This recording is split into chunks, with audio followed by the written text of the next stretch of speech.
பார்த்திருப்போம். எவ்வளோ கஷ்டங்கள் நம்ம அனுபவித்திருப்போம்.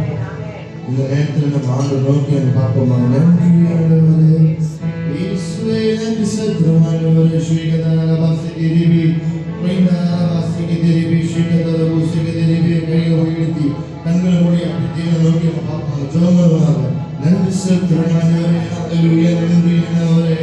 ஆண்டவர் உடன்படிக்கை நம்ம செய்வோமாக. இன்னைக்கு ஆண்டவரே எங்கள் வாழ்க்கையில் ஆண்டவரே பெரிய காரியங்கள் செய்யறதுக்கானவரே ஆண்டவரே நான் உங்களுக்கு ஒப்பு கொடுத்தேன்னு சொல்லிட்டு ஆண்டவரை சொல்லுவாங்க. நன்றி ஆண்டவரே, உம்மை துதிக்கிறேன் ஆண்டவரே. நன்றி, உம்மை ஆராதிக்கிறோம் ஆண்டவரே, உம்மை போற்றுகிறோம். ஹalleluya. நன்றி ஆண்டவரே, உம்மை துதிக்கிறேன் ஆண்டவரே. துதிக்கிறேன் துதிக்கிறேன் துதிக்கிறேன் துதிக்கிறேன். கண்களை மூடி ஜெபம் பண்ணுவாங்க.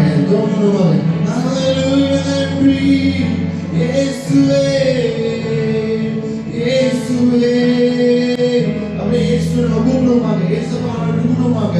இயேசுவே. ஹalleluya. நன்றி இயேசுவே. நீங்க மாறும் ஆண்டவரே. ஆண்டவரே வேறு எதுவும் தேவையில்லை ஆண்டவரே. இயேசுவா எங்களை மன்னியும் ஆண்டவரே. இயேசுவா உலக பிரியமான காரியங்கள் நாங்கள் என்ன செய்திருந்தாலும் ஆண்டவரே எங்களை மன்னியும் ஆண்டவரே. ஆண்டவரே இதயத்தை சுத்தமாக்கும் ஆண்டவரே. எங்க சிந்தனையை சுத்தமாக்கும் ஆண்டவரே. இயேசுவா ஒரு எழுப்புதல் தாரும் ஆண்டவரே. ஆண்டவரே எங்க வாழ்க்கையில் ஆண்டவரே பெரிய காரியங்கள் செய்ய தேவனாக்கி ஆண்டவரே. இயேசுவே ஹalleluya. நன்றி ஆண்டவரே. இயேசுவே ஹalleluya. நன்றி ஆண்டவரே. ஸ்ரீநாத வாசிக்கிறே விசுகதர பௌஷதோலோ ஆண்டவரே. தேவ ஆராதனை ஆண்டவரே ஒரு சுமணி மாற்றும் ஆண்டவரே. ஒரு வாசனை ஆராதனை மாற்றும் ஆண்டவரே. சிறிய கூட்டமானாலும் சரியானவரே. அந்த சாட்சியை மாற்றும் ஆண்டவரே. இயேசுவா ஒவ்வொருத்தரையும் ஆண்டவரே அபிஷேகம் ஆண்டவரே. இயேசுவா அந்த நேரத்தில் அந்த ஆராதனையை ஆண்டவரே ஒரு புதிய காரியங்களை மாற்றப்பட செய்யும் ஆண்டவரே. பழைய காரியங்கள் இல்லாதவர்களுக்கு இயேசுவா எங்களை மாற்றும் ஆண்டவரே. எங்களை மாற்றும் ஆண்டவரே. நன்றி ஹalleluya. நன்றி ஆண்டவரே. துதிக்கிற பாத்திர மகிமை உமக்கே. எங்கள் கரங்களை உயர்த்தி உம்மை என்றும் ஆராதிப்போம். துதிக்கிற பாத்திர மகிமை உமக்கே. எங்கள் கரங்களை உயர்த்தி உம்மை என்றும் ஆராதிப்போம். நீ பெரியவா, அற்புதங்கள் செய்பவா, உம்மை போற்றுகிறோம்.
மகிமை உமக்கே.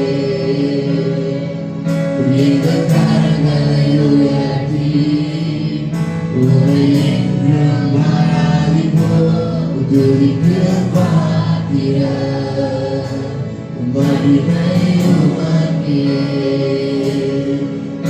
எங்கள் கரங்களை உயர்த்தி உம்மை என்றும் ஆராதிப்போம். நீ பெரியவர், அற்புதங்கள் செய்பவர், உம்மை போல யாரும் இல்லை. உம்மை போல யாரும் இல்லை. நீ பெரியவர், அற்புதங்கள் செய்பவர், உம்மை போல யாரும் இல்லை. உம்மை போல யாரும் இல்லை. உம்மை போல யாரும் இல்லை.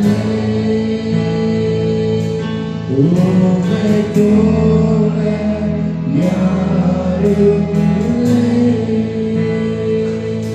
உம்மை போல யாரும் இல்லை.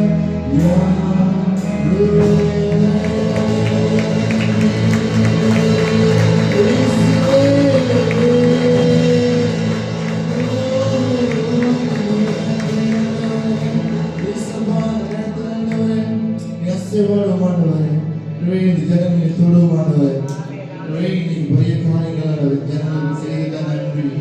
தூயரே தூயரே வந்து சர்வ வல்லவர் நீரே இயேசுவே. தூயரே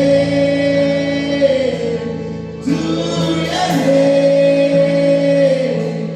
சர்வ வல்லவர் நீரே.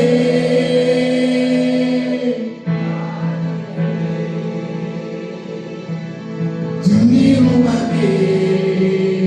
தூய தூயரே தூயரே சர்வ வல்லவர் நீரே.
தூய தூயரே இயேசுவே அப்படி ஆண்டவர் நோக்கி நம்ம கதறி கூப்பிடுவாங்க.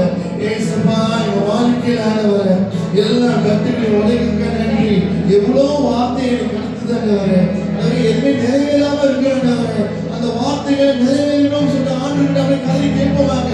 எவ்வளவு நாள் நம்ம இப்படியே இருக்க போகிறோம், ஆண்டவர் நோக்கி நம்ம கூப்பிடுவாங்க. நன்றி ஆண்டவரே இயேசுவே. ஆண்டவரே என்ன கட்டுகள் இருக்குதானே ஆண்டவரே, இந்த ஜனங்களானவர் விடுவிட்டிருக்காங்க. நன்றி ஏசப்பா. ஒருவன பாடலின் குடும்பமானவரே எல்லா கஷ்டத்தையும் எடுத்து போடுமானவரே, அல்லது எல்லா கவலைகளையும் எடுத்து போடுமானவரே, மன பாரத்தை எடுத்து போடுமானவரே. ஏன் என் குடும்பம் இப்படியே இருக்கு, ஏன் இப்படியே இருக்க சொல்லி கொண்டு இருக்காங்கன்றவரே, இந்த ஜனங்களோட ஆவியானவரை கட்டி எழுப்புமானவரே ஏசப்பா. இவங்களை பாதுகாத்து கொண்டிருக்காங்க. நன்றி இயேசுவே இயேசுவே. நன்றி ஆண்டவரே ஏசப்பா. இந்த ஆராதனையானவரே உங்கள் ஒப்பு கொடுக்கிறேன் ஆண்டவரே. ஆண்டவரே இந்த ஆராதனை அபிஷேகியமானவரே, அபிஷேகியமானவரே ஏசப்பா. எல்லா காரியமான கருத்துல ஒப்பு கொடுக்கிறேன் ஆண்டவரே. நீங்க நடக்க போற ஆராதனையும் கருத்துல ஒப்பு கொடுக்கிறேன் ஆண்டவரே. நீங்க கொடுக்க போற வார்த்தையும் கருத்துல ஒப்பு கொடுக்கிறேன் ஆண்டவரே. காணிக்கையும் கருத்துல ஒப்பு கொடுக்கிறேன் ஆண்டவரே. பலியிட்ட நிரப்பத்துக்காக நன்றி, அபிஷேகத்துக்காக நன்றி ஆண்டவரே. இயேசு நாமத்தில் கேட்கிற ஜீவனால பிதாவே ஆமென் ஆமென் ஆமென். ஹல்லேலூயா ஹல்லேலூயா. எல்லாம் ஒவ்வொருத்தர் கையில கொடுத்து இயேசு நல்லவர் சொல்லுவாங்க, தட்டி எழுப்புவாங்க. அதே போல அப்படி கஷ்டத்துல கவலைகள் இருக்கீங்க, ஆண்டவர் நோக்கி இயேசு நல்லவர் இயேசு நல்லவர் இயேசு நல்லவர் சொல்லுவாங்க.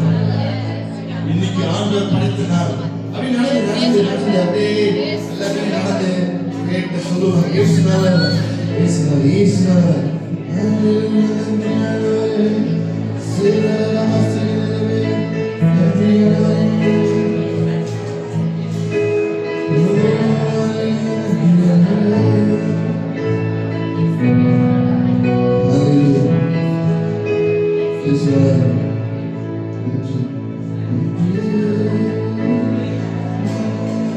Hallelujah. Hallelujah. பர்த்டே சத்தம் ஹல்லேலூயா. இல்லையே பர்த்டே சத்தம் நம்ம சிறு கூட்டமா இருந்தாலும் சின்ன பிள்ளைங்க எவ்வளவு பேர் இருக்கீங்க, எவ்வளவு சத்தமா பேசுறீங்க. இன்னைக்கு நம்ம ஆர்ப்பரிக்க போறோம் சரிங்களா? ஹல்லேலூயா ஹல்லேலூயா. இயேசு நல்லவர் என்றென்றும். இயேசு நல்லவர் என்றென்றும். இயேசு நல்லவர் என்றென்றும்.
You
எப்படி தோல்வி இல்லை நமக்கு.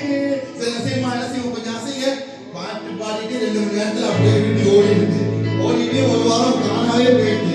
காணாம நாளைக்கு சரிங்களா, காணாம நாளே வாங்கம்மா வாங்கப்பா சரி வாங்கப்பா அப்படி கூப்பிட்டாலே சரி கூப்பிட்டாங்க. இப்போ நம்ம என்ன செய்ய போறோம், நம்ம வாயில நம்ம குடும்பத்துல நிறைய தோல்வி இருக்கும். இன்னைக்கு நான் கொஞ்ச நேரத்துல ஃபீல் தட் நீங்க அவ்வளோ மன வருத்தத்துல எனக்கே ஃபீல் பண்ணலாம். அப்படி நீங்க எவ்வளவு கஷ்டம் இருப்பீங்க. ஒன்னும் அப்படியே அந்த கஷ்டத்துல நீங்க இருக்க போறீங்களா, கடல் தொல்லை இருக்கு, சில குடும்ப வளர்ச்சி இல்லாம இருக்கு, சில பேருக்கு கல்யாண கவலை கூட இருக்கு, பிள்ளைங்களுக்கு நிறைய கவலைகள் இருக்கு. இன்னைக்கு அந்த கவலைகள் எல்லாம் ஆண்டு நீக்கி போட போகிறார். சரி எத்தனை விசுவாசிக்கிறீங்க, கையில ஒழிக்காம சொல்லுவாங்க, எத்தனை விசுவாசிக்கிறீங்க சரிங்களா? எனக்கு சரியா வெற்றி மாறி செல்வே அது தோல்வியில்லை.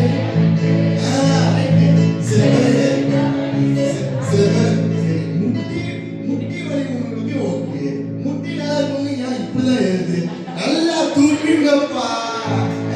தோல்வியில்லை எனக்கு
அப்பா வீட்டுல எப்போதும் சந்தோஷமே. இங்கே அப்பா வீட்டுல எப்போதும் சந்தோஷமே.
எப்போதும் சந்தோஷமே.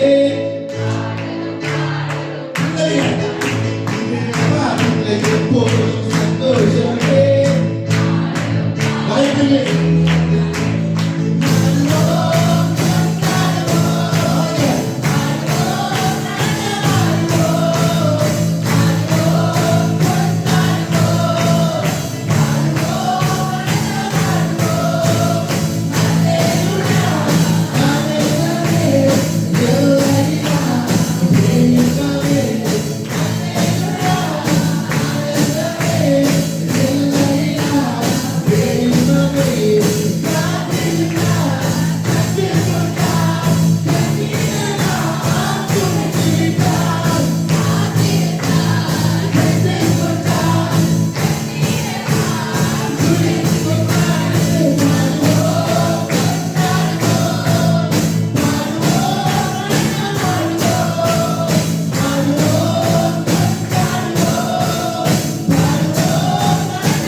போல மனசு நீ அறிந்திருக்கிறானவரை அப்படியே கண்களை மூடி கையை உயர்த்தி அந்த நோக்கி பார்ப்போமாக. ஏசப்பா அந்த நேரத்தில் ஒரு மகிமை வேகம் வந்தது. அந்த இடத்துல வந்து இறந்ததுக்காக நினைப்போம். சீதாவசி நன்றியானவரே, ஹalleluya நன்றி. ஓ நன்றியானவரே, ஒரு மகிமை வேகம் இந்த இடத்தை மூடுதே. சேர்ந்து ஒரு மகிமை மேகம் என் ஜனத்தை மூடுதே. ஒரு மகிமை மேகம் இந்த இடத்தை மூடுதே. ஒரு மகிமை மேகம் என் ஜனத்தை மூடுதே.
Mega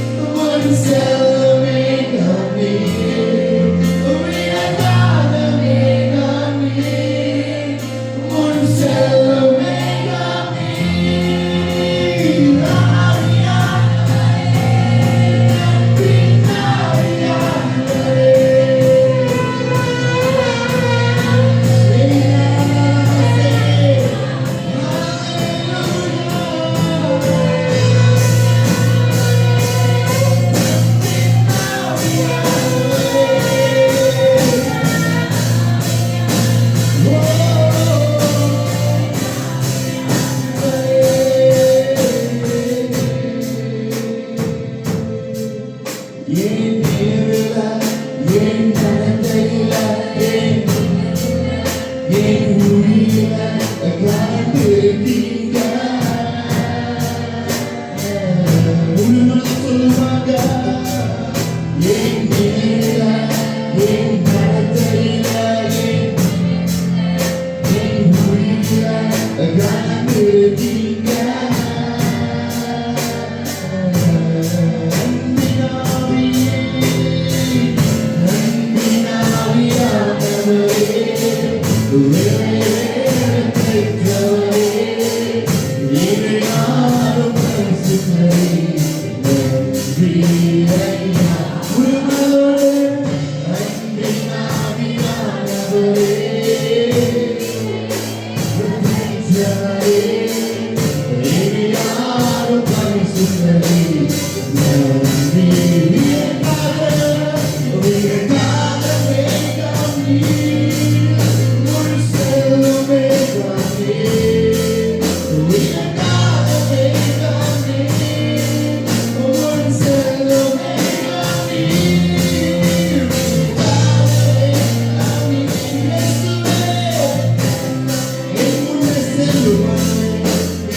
இந்த இடத்தை மூடுதே ஒரு மகிமை மேகம் என் ஜனத்தை மூடுதே ஒரு மகிமை மேகம் இந்த இடத்தை மூடுதே ஒரு மகிமை மேகம்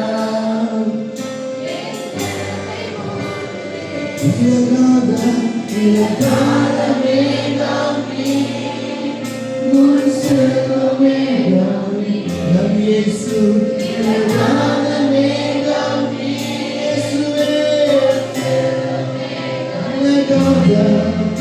இலகாத மேகம் நீ இயேசுவே ஓ இலகாத மேகம் நீ முன் செல்லும்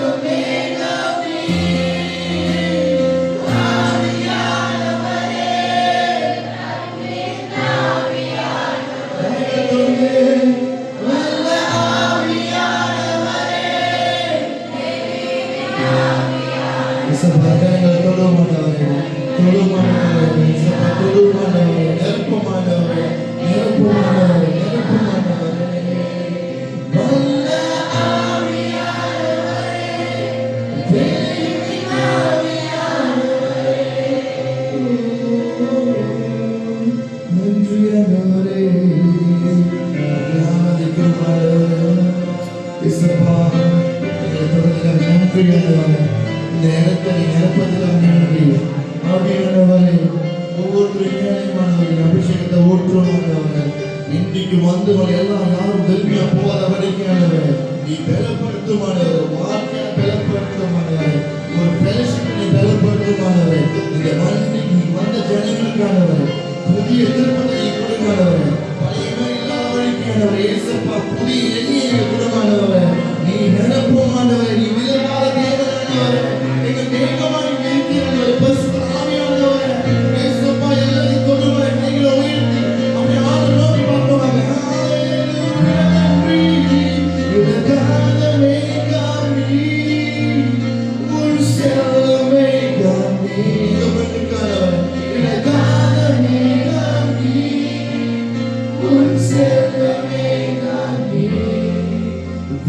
God,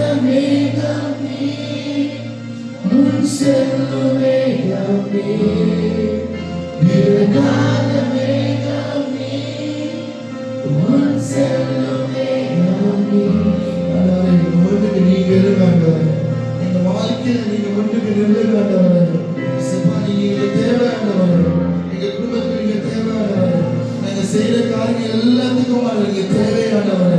ஆண்டவரே நீங்க வழிநடத்துங்க ஆண்டவரே. இயேசுவா வழிநடத்து இல்லாம யாருமே இல்லை, எதுவுமே நாங்க சாதிக்க முடியாது ஆண்டவரே. ஆண்டவரே நீங்க மட்டும் எங்களுக்கு வேண்டும் ஆண்டவரே. ஆண்டவரே நீங்க ஒரு பெரிய அற்புதமான செய்யும் ஆண்டவரே. இந்த பிள்ளைங்க ஆண்டவரே வெளியே போத படிக்கிறவரே நிரப்பி அனுப்பும் ஆண்டவரே, நிரப்பி அனுப்பும் ஆண்டவரே. இயேசுவா என்ன எதிர்பார்ப்போம் அதுதான் ஆண்டவரே. அந்த எதிர்பார்ப்பாளரை நீ சந்தியும் ஆண்டவரே. உங்களை ஆசீர்வதியும் ஆண்டவரே.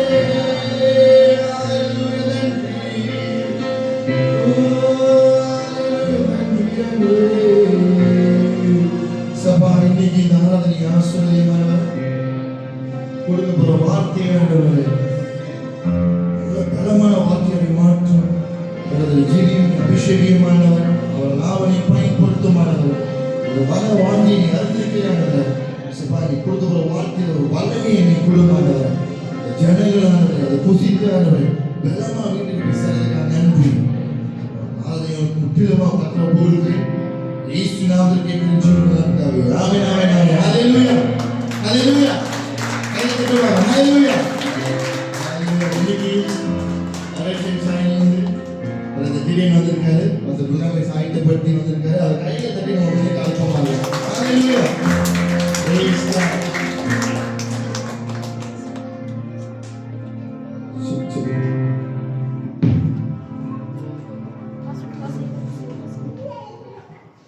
ஹalleluya.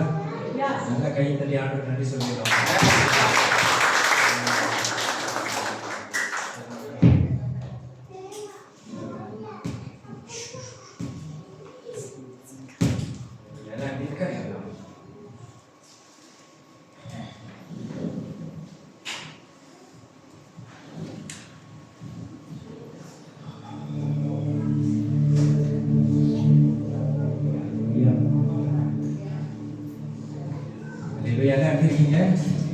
நல்லா இருக்கீங்களா? சந்தோஷமா? எத்தனை பேர் காலையில் பசியா திரும்பி வந்தீங்க? சாப்பிட்டீங்களா? உங்க நீங்க ஆவியினால எந்த நேரம் சாப்பிட்டவங்க உற்சாகமா இருக்கீங்க. கண்டிப்பா வருகிற வார்த்தை அதை விட உற்சாகமா இருக்கும். ஸோ கடைசியாக 3வது மாதம் இங்கிருந்து பிரசங்கம் பண்ணிட்டு நான் போனேன். எங்களுடைய இலக்கத்தில் 3ஆம் மாதம் முடிஞ்சு 4ஆம் மாதம் வரல. 4ஆம் மாதம் ஆண்டவர் தமிழில் பயன்படுத்தினார் என்ன. ஸோ அது முடிஞ்சு இன்னைக்கு 5ஆம் மாதம் ஆண்டவர் திருவையில் தாழ்த்தி ஆண்டவருடைய நாமத்துக்காக நான் வந்து நிற்கிறேன். ஸோ கர்த்தர் உங்கள் அனைவரையும் ஆசீர்வதிப்பார். இல்லையா? ஸோ இன்னைக்கு காலையில் எத்தனை பேர் ஒரு என்ன சொல்லுவாங்க, ஒரு எதிர்பார்ப்போடு வந்து நீங்கள் கர்த்தர் பேசணும் அப்படின்னா இல்லையா? எல்லாத்துக்கும் ஒரு எதிர்பார்ப்பு இருக்கும் உள்ளத்தில். இல்லையா? சில பேர் ஒரு சோலோடு வந்திருப்பீங்க, சில பேர் கவலையோடு வந்திருப்பீங்க, ஒரு ஆராதனையில் சொன்னது. சில பேர் ஒரு வேதனையில் வந்திருப்பீங்க, சில பேர் துக்கம் சொல்ல முடியாத ஒரு கவலையில் வந்திருப்பீங்க. ஆனால் ஆண்டவர் சொல்றாரு, இங்கே நீங்க போகும்போது நீ வந்த மண்ணே திரும்பி போகாம வேறுபடியா திரும்பி போகிறதுக்காக சொல்லுறாரு. வந்த மண்ணி போகாதபடிக்கு வேறுமையா திரும்பி வேற மாதிரி போவீங்கன்னு கர்த்தர் சொல்லுகிறார். இல்லையா? அது என்னுடைய வார்த்தை உங்களை உற்சாகப்படுத்தாது, ஆனா கர்த்தருடைய வார்த்தை உங்களை உற்சாகப்படுத்தும். ஏன்னா கர்த்தருடைய வசனம் இருபுறமும் கருக்குள்ள பட்டயமா இருக்கிறது. இல்லையா? நான் சொல்லல, கர்த்தருடைய வார்த்தை சொல்லுகிறது. என்னுடைய வார்த்தை இருபுறமும் கருக்குள்ள பட்டயமா இருக்கிறது. அல்லேலூயா. சோ எத்தனை பேர் இன்னைக்கு ஆண்டவரை கூப்பிடலான்னு வந்திருக்கீங்க இந்த வாழ்க்கையில? அல்லேலூயா. இன்னைக்கு நடந்து போகிற ஆண்டவர் உங்களை தொடரணும்னு எத்தனை பேர் நிக்கிறீங்க? அல்லேலூயா. உங்க பக்கத்துல நிக்கிற ஆண்டவர் உங்களை தொடரணும்னு எத்தனை பேர் விசுவாசிக்கிறீங்க? அல்லேலூயா. மார்க் 5வது அதிகாரத்துல யாவீரின் தேச மார்க் 5வது அதிகாரம் 22 வசனத்திலிருந்து ஒரு ஆள் படிக்கலாமா? சும்மா கேட்கலாம். 22 to 34 வரைக்கும். மார்க் 5ஆம் அதிகாரம் 22ஆம் வசனம். அப்பொழுது ஜெப ஆலய தலைவரில் ஒருவனாகிய யவீரு என்பவன் வந்து அவரை கண்டவுடனே அவர் பாதத்தில் விழுந்து, என் குமாரத்தி மரண அவஸ்தைப்படுகிறாள், அவள் ஆரோக்கியம் அடையபடிக்கு நீர் வந்து அவள் மேல் உமது கையை வையும், அப்பொழுது பிழைப்பார் என்று அவரை மிகவும் வேண்டிக் கொண்டார். 24ஆம் வசனம். அவர் அவனோடு கூட போனார். திரளான ஜனங்கள் அவருக்கு பின் சென்று அவரை நெருக்கினார்கள். அப்பொழுது 12 வருஷமாய் பெரும்பாலுள்ள ஒரு ஸ்திரீ அநேக வைத்தியர்களால் மிகவும் வருத்தப்பட்டு தனக்கு உண்டானவைகள் எல்லாம் செலவழிந்தும் சற்றாயிலும் குணமடையாமல் அதிக வருத்தப்படுகிற பொழுது இயேசுவை குறித்து கேள்விப்பட்டு, நான் அவருடைய வஸ்திரங்களை யாரிலும் தொட்டால் சொஸ்தமாவேன் என்று சொல்லி ஜனக்கூட்டத்திற்குள்ளே அவருக்கு பின்னாக வந்து அவருடைய வஸ்திரத்தை தொட்டாள். உடனே அவளுடைய உதரத்தின் ஊற்றல் நின்று போயிற்று. அந்த வேதனை நீங்கி ஆரோக்கியம் அடைந்ததை அவள் தன் சரீரத்தில் உணர்ந்தாள். உடனே இயேசு தம்மிலிருந்து வல்லமையை புறப்பட்டதை தமக்குள் அறிந்து ஜனக்கூட்டத்திற்குள்ளே திரும்பி, என் வஸ்திரங்களை தொட்டது யார் என்று கேட்டார். அவருடைய சீஷர்கள் அவரை நோக்கி, திரளான ஜனங்கள் உம்மை நெருங்கிக் கொண்டிருக்கிறதை நீர் கண்டும் என்னை தொட்டது யார் என்று கேட்கிறீரே என்றார்கள். இதை செய்தவரை காணும்படிக்கு அவர் சுற்றிலும் பார்த்தார். தன்னிடத்தில் சம்பவித்ததை அறிந்த அந்த ஸ்திரியானவள் பயந்து நடுங்கி அவர் முன்பாக வந்து விழுந்து உண்மையெல்லாம் அவருக்கு சொன்னார். அவர் அவளை பார்த்து, மகளே, உன் விசுவாசம் உன்னை ரட்சித்தது. நீ சமாதானத்தோடு போய் உன் வேதனை நீங்கி சுகமாயிரு என்றார். அல்லேலூயா. அல்லேலூயா. ஒரு சின்ன ஜெபம் பண்ணிடுவோமா வசனத்துக்குள்ளாக போறதுக்கு முன்னாடி. அல்லேலூயா. நல்ல தேவனே, உமக்கு நன்றி செலுத்துகிறேன். கர்த்தாவே, உடைய நாமம் என் வாழ்விலே மகிமைப்படும்படிக்கும் இங்குள்ள ஜனங்களுடைய வாழ்க்கையில மகிமைப்படும்படிக்கும் ஆண்டவரே என்னை தாழ்த்தி உடைய கருத்துல ஒப்பு கொடுக்கிறேன். இனி ஜீவிப்பது நானா இல்லாம கர்த்தரே எங்களோட இருந்து எங்களை ஜீவித்து எங்களை ஆசீர்வதிப்படி ஒப்பு கொடுக்கிறோம். கர்த்தர் மோசையோடு இருந்து பேசுறது போல என் வாயோடு இருந்து கர்த்தர் ஜனங்களுக்கு தேவையானதை பேசும்படிக்கு என் அர்ப்பணிக்கிறேன், ஒப்பு கொடுக்கிறேன். என் மாமிசம் அல்ல, கர்த்தருடைய ஆவியை இதை நடப்பித்தது என்று ஜனங்கள் சொல்லும்படிக்கு என்னை தாழ்த்தி உங்களை கருத்துல ஒப்பு கொடுக்கிறேன். இயேசுவின் நாமத்தில் ஜெபிக்கிறேன். ஆமென். அல்லேலூயா. சோ இது என்னுடைய மெசேஜ் இல்ல. அல்லேலூயா. இது மெசேஜ் இல்ல.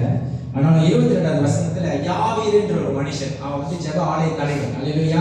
22வது வசனம் சொல்லுது, ஜெப ஆலய தலைவரை ஒருவனாகிய யாவீர். அல்லேலூயா.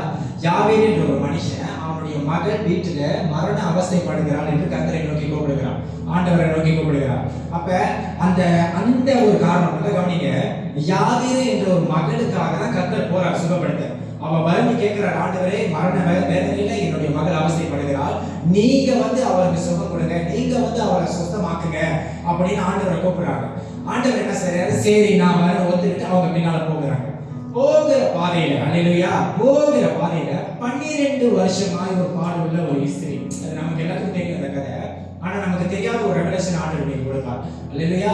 12 வருஷமாய் பெரும்பாடு உள்ள ஒரு ஸ்திரீ அவர் நடந்து போகிறத பார்த்து, இவ்வளவு செலவு பண்ணிட்டேன், என்கிட்ட இருக்கிற காசு செலவு பண்ணிட்டேன், என்கிட்ட இருக்கிற நாள், கிழமை, நேரம், நிமிஷம் எல்லாத்தையும் செலவு பண்ணிட்டேன், எனக்கு உண்டான எல்லாத்தையும் செலவு பண்ணிட்டேன், ஆனாலும் என் சரீரத்துல ஒரு விடுதலை வரல. சரி, இவரை தொட்டாலும் சுகம் வரட்டும் அப்படின்னு சொல்லி இயேசுவுக்கே தெரியாம அவர் நடந்து போகிற பாதையில அவரை வந்து தொடுறார். அல்லேலூயா. அவரை வந்து தொடுறாங்க.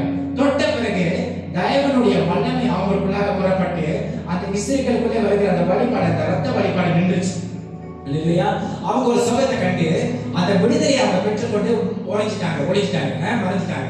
அப்ப இயேசுவானவர் நின்று தன்னுடைய சீஷர்கிட்ட கேட்கிறாரு, என்ன தொட்டது யாரு அப்படின்னு. அப்ப 31வது வசனம் சொல்லுகிறது, அவருடைய சீஷர்கள் அவரை நோக்கி, திரளான ஜனங்கள் உம்மை நெருங்கிக் கொண்டிருக்கிறதை நீ கண்டு என்னை தொட்டது யார் என்று கேட்கிறீர்களே அப்படின்னு கேட்கிறாங்க. அப்ப அவருடைய முன்னுக்கு பின்னாடி, அதுக்கு முன்பாக வசனம் சொல்லுது, அவருக்கு முன்னுக்கு பின்னாலும் ஜனங்கள் அவரை நெருக்கினார்கள். அல்லேலூயா. நெருக்கினார்னா இங்கிட்ட நடக்கும் அப்படியே கூட்டத்தோட, தைப்பூசம் கூட்டம்லாம் பார்த்துருக்கீங்களா, மற்ற சாப்பாடு கூட்டம்லாம் பார்த்துருக்கீங்களா, உரசிக்கிட்டு நடப்பாங்க. உரசிக்கிட்டு நடந்த போது தேவனுடைய வல்லமையை வெளிப்பட்டதை யாரும் உணரல. நான் சொல்றது புரியுதாங்க உங்களுக்கு? அந்த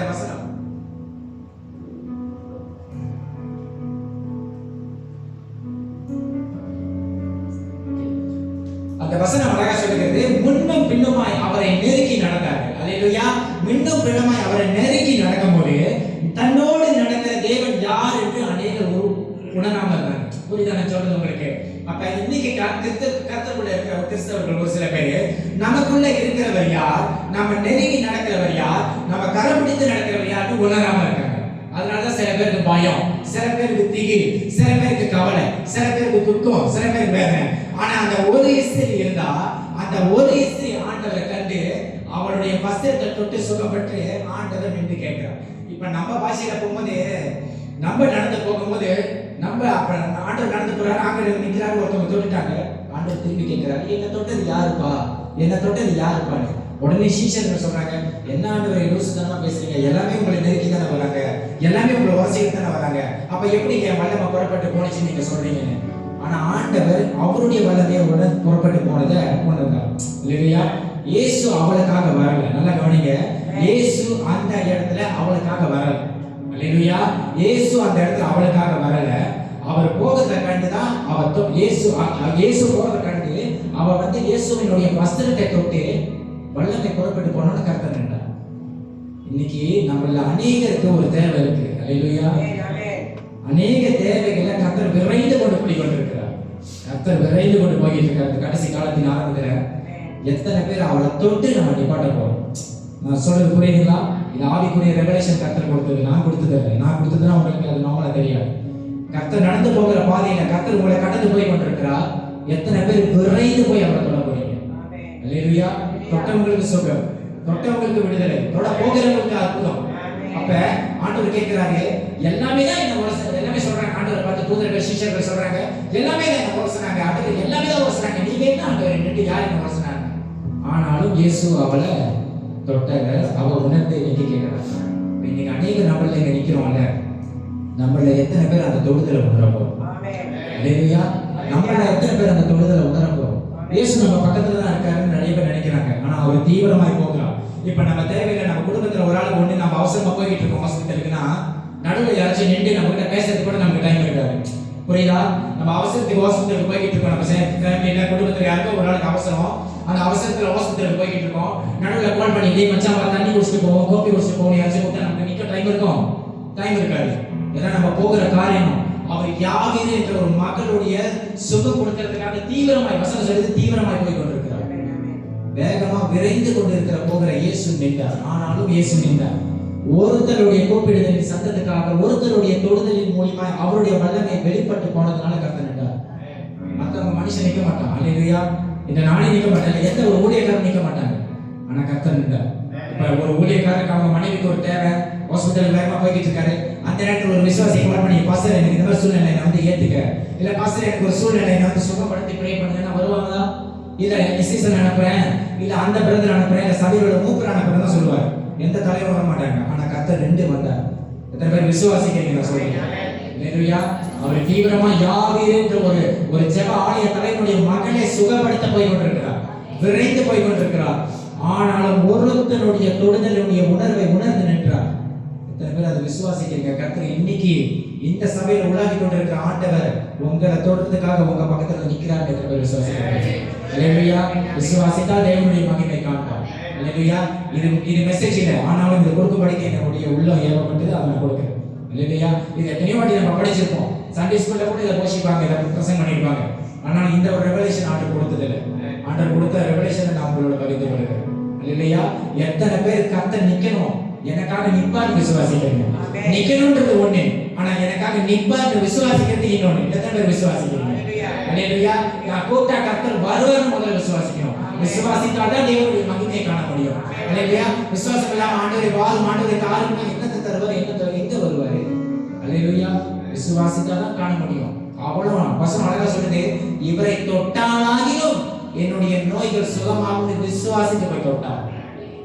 அல்லேலூயா. தொட்டதுனால சுகத்தை பெற்று கொண்டான். அவ எவ்வளவு செலவு பண்ணிட்டா, எவ்வளவு மருத்துவத்தை கண்டுட்டா, எவ்வளவு இருக்கிறதுல செலவழி போச்சு, ஒண்ணுமே இல்லை. ஆனா அந்த சூழ்நிலையில, எல்லாம் கைவிடப்பட்ட ஒரு சூழ்நிலையில கர்த்தர் மட்டும்தான் அவருடைய மறு சுகத்தை திரும்பி கொடுத்தார், மறு வாழ்வை திரும்பி கொடுத்தார். அல்லேலூயா. அது கர்த்தரால மட்டும்தான் வரும். அல்லேலூயா. வசனம் சொல்லுகிறது, இது கர்த்தருடைய கரம் நடப்பிற்று என்று தேவன் நாம சொல்லணுமா? அல்லேலூயா. கர்த்தருடைய கரம் இதை நடப்பிற்று நம்ம தேவனுக்கு மகிமை செலுத்தணும். அல்லேலூயா. நான் ஆண்டவர்கிட்ட கேட்டு வந்த வரும்போதே காலையிலும் சரி, நேற்றும் சரி, முந்தானேத்தும் சரி, வியாழக்கிழமை இந்த மெசேஜ் நான் ஆயத்தப்படுத்தும் போது ஆண்டவர் சொன்னேன், ஆண்டவரே நான் வீடுகளுக்கு ரெடி வாட்டி போயிருக்கேன், ஆனா இந்த வாட்டி ஜனங்கள் உங்களுடைய மகிமையை உணரணும் ஆண்டவர் என்ன கேட்கலாம். அல்லேலூயா. அதுக்கு தானே நம்ம வரோம். எத்தனை பேர் தேவைகள் வரோம், எத்தனை பேர் ஒரு தேவைகள் வந்து உட்காந்துருப்பீங்க. சும்மா வந்து ஜோக் அடிச்சுட்டு நோட்டி பண்ணிட்டு நான் போனேன்னா அப்புறம் என்ன பிரச்சனை? அது ஊழியம் கிடையாது. ஜனங்களுக்கு சொல்ல வேண்டியதை சொல்லி ஜனங்களை வேலைப்படுத்தி போகிறது தான் ஞாயிற்றுக்கிழமை ஆராதனை. அதுக்காக தான் தேவனுடைய இங்க ஒரு ஊழியக்காரன் நிப்பாட்டுறாங்க, ஒரு தேவனுடைய பிள்ளையை நிப்பாட்டுறாரு, ஆக ஜனங்களுடைய விசுவாசிகளை நிப்பாட்டி கேட்க வைக்கிறாங்க. அல்லேலூயா. அல்லேலூயா. எவ்வளவு நல்லவர்கள் ஆண்டவர் சொல்லும்போது I can feel the anointing. அந்த அபிஷேகத்தை உணர முடியாது. நல்லவர்கள யார் ஏதோ முன்ன பின்ன தெரியாதவருக்காக நின்றதுனா கர்த்தர் மட்டும் தான் நிற்பார். அல்லேலூயா. வசனம் சொல்லுகிறது, தம்மை நோக்கி கூப்பிடுகிறவர்களுக்கும் உண்மையாய் தம்மை நோக்கி கூப்பிடுகிறவர்களுக்கும் கர்த்தர் சமீபமாய் இருக்கிறார். இல்ல தூரத்துல நின்று கூப்பிட்டாலும் சரி, இல்ல அவரோட பிள்ளையா ஞானஸ்நானம் எடுத்து அவரோட பிள்ளையா இருந்து கூப்பிட்டாலும் சரி, உங்களுக்காக கர்த்தர் நிற்பா. இல்லையா? யாரு வராங்களோ, சொந்தம் பந்தம், அம்மா அப்பா எல்லாமே ஒரு அளவு தான் நம்ம வாழ்க்கையில வர முடியும். இல்லையா? எல்லாமே ஒரு அளவு தான் நம்ம வாழ்க்கையில வர முடியும். கடைசி வரைக்கும் கர்த்தர் தான் வர முடியும். ஒரு அளவு, ஒரு சீக்கு, ஒரு தூரம், ஒரு தேவை, ஒரு பண பிரச்சனை, இவ்வளவு தூரம் தான் சொந்த பந்தம் வந்து கொடுத்து உதவ முடியும். இவ்வளவு தூரம் தான் பாஸ்டர் வந்து ப்ரே பண்ணி சொந்தத்துக்காக கட்டளையிட முடியும். அதுக்கப்புறம் அவங்க யாராலையும் வர முடியாது. நான் சொல்றது உண்மை. அந்த பாதையில கடந்து போனவங்களுக்கு தெரியும். நான் போயிருக்கேன், எனக்கு தெரியும். நான் சொல்றேன் இல்லையா?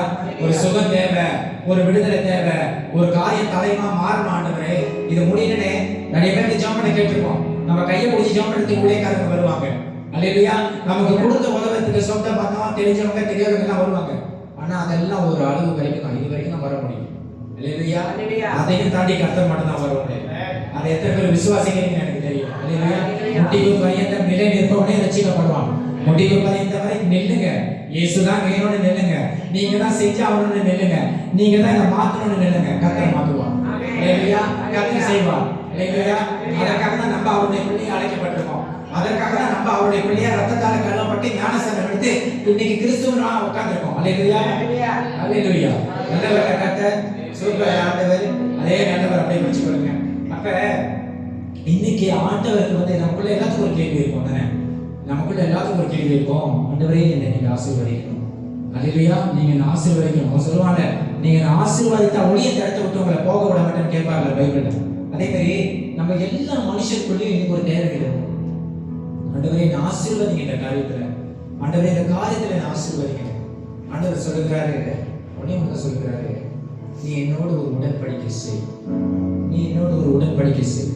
ஆண்டவர் ஆபிரகாமுக்கு முதல்ல உடன்படிக்கை காண்பித்து சொல்லுகிறார், ஆபிரகாமே நான் உனக்கும் எனக்கும் நடுவாக ஒரு உடன்படிக்கை செய்து உன்னை திரளாய் பெருக செய்வேன். நமக்கு எல்லாத்துக்கும் ஒரு ஆசை, நம்ம பெருகணும். ஆமா தானே? நம்ம ஆசீர்வதிக்கப்பட்ட படணும், சரீரத்திலையும் ஆசீர்வதிக்கப்படணும், ஆவியிலையும் ஆசீர்வதிக்கப்படணும். சில பேர் சரீர ஆசீர்வாதத்தை மட்டும் தான் கேட்பாங்க. ஆமா தானே? எனக்கு இது வேணும், காடி வேணும், மோட்டர் வேணும், அது வேணும், ரொட்டி எல்லாம் வேணும், சரீர தேவையை தான் கேட்பாங்க. ஆனா நிறைய பேர் ஆவியின் ஆசீர்வாதத்தை கேட்க மாட்டாங்க. ஆனா இன்னைக்கு நீங்க கேட்க போறீங்க. உங்க வாயில திறந்து நீங்க கேட்க போறீங்க. நீங்க கேட்கிற வேலையில கர்த்தர் உங்களுக்கு இறங்கி கொடுப்பாரு. நான் விசுவாசிக்கிறேன். இல்லையா? நீங்க நம்புறீங்களோ? நான் நம்புறேன் உங்களுக்கு கர்த்தர் செய்வாரு. இல்லையா? ஆண்டவர் சொல்றார், திறப்பின் வாசல்ல ஒருவனை தேடினேன், ஒருவனையும் காணேன் என்று சொல்கிறார். இல்லையா? உங்களுக்காக ஒருத்தரா நின்று நான் ஜெபிக்கிறேன், ஆண்டவர் செய்வார். விசுவாசத்துல சில பேர் இருக்கீங்க, கர்த்தருக்கு ஸ்தோத்திரம். ஆனா விசுவாசம் அல்லேலூயா, விசுவாசத்துல அடிபட்டிருக்கீங்க, ஸ்தோத்திரம். ஆனா விசுவாசம் இல்லாம கொஞ்சம் 50-50 இருக்கீங்க தான் ஒரு சில பேர். அவங்களுடைய விசுவாசத்தை நீங்க கர்த்தர் துவைக்க எடுத்து போடுங்க. அல்லேலூயா. கர்த்தர் நல்லவர், அவர் கிருபை என்றும் உள்ளது. அல்லேலூயா. அப்ப ஆண்டவர் சொல்றார், ஒரு உடன்படிக்கை செய்ய என்னோடு அப்படின்னு சொல்றார். சாரி, தொண்டை வறண்டு போயிடுச்சு.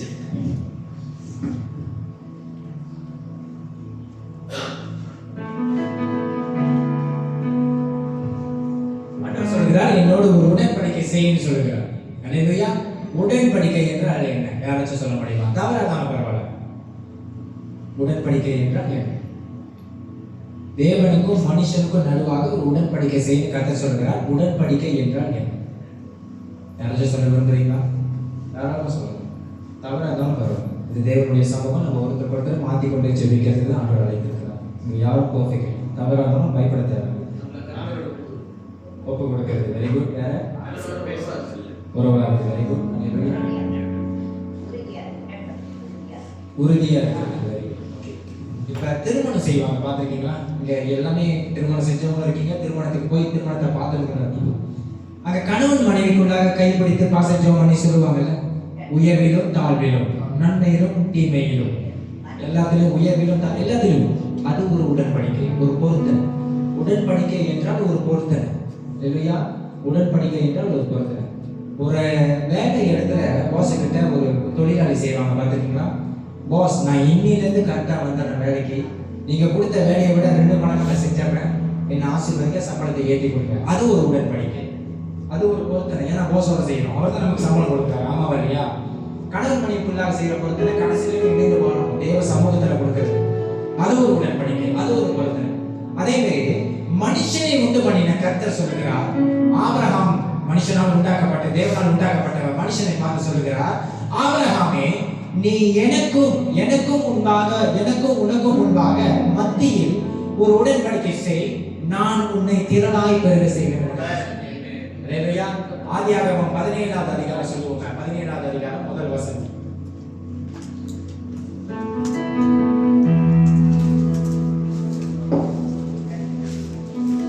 ஆபிரகாம் 99 வயதான போது கர்த்தர் ஆபிரகாமுக்கு தரிசனமாகி, நான் சர்வ வல்லமையுள்ள தேவன், நீ எனக்கு முன்பாக நடந்து கொண்டு உத்தமனாக.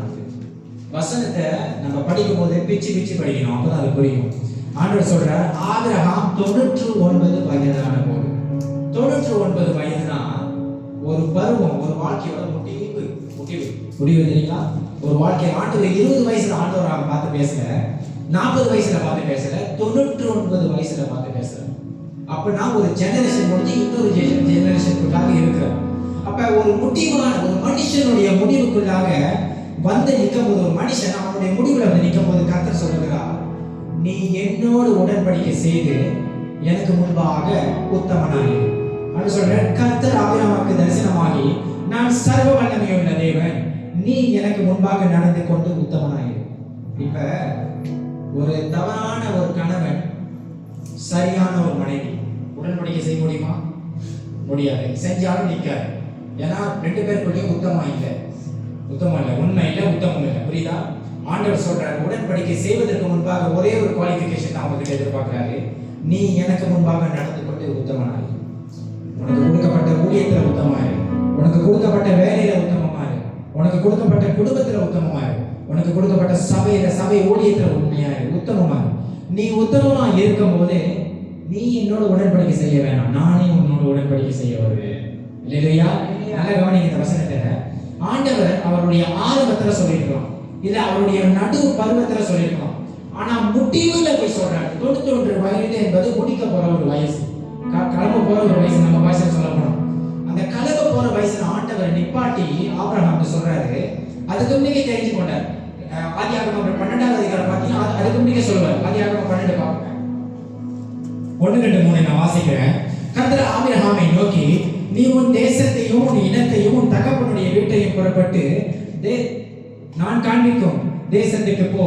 நான் உன்னை பெரிய ஜாதியாக்கி உன்னை ஆசீர்வதித்து உன் பேரை பெருமைப்படுத்துவேன். நீ ஆசீர்வாதமாயிருப்பாய். உன்னை ஆசீர்வதிக்கிறவர்களை ஆசீர்வதிப்பேன், உன்னை சபிக்கிறவர்களை சபிப்பேன். பூமியில் உள்ள வம்சங்கள் எல்லாம் உனக்குள் ஆசீர்வதிக்கப்படும். இது ஒரு உடன்படிக்கையா இல்லையா? இது ஒரு உடன்படிக்கை. அல்லேலூயா.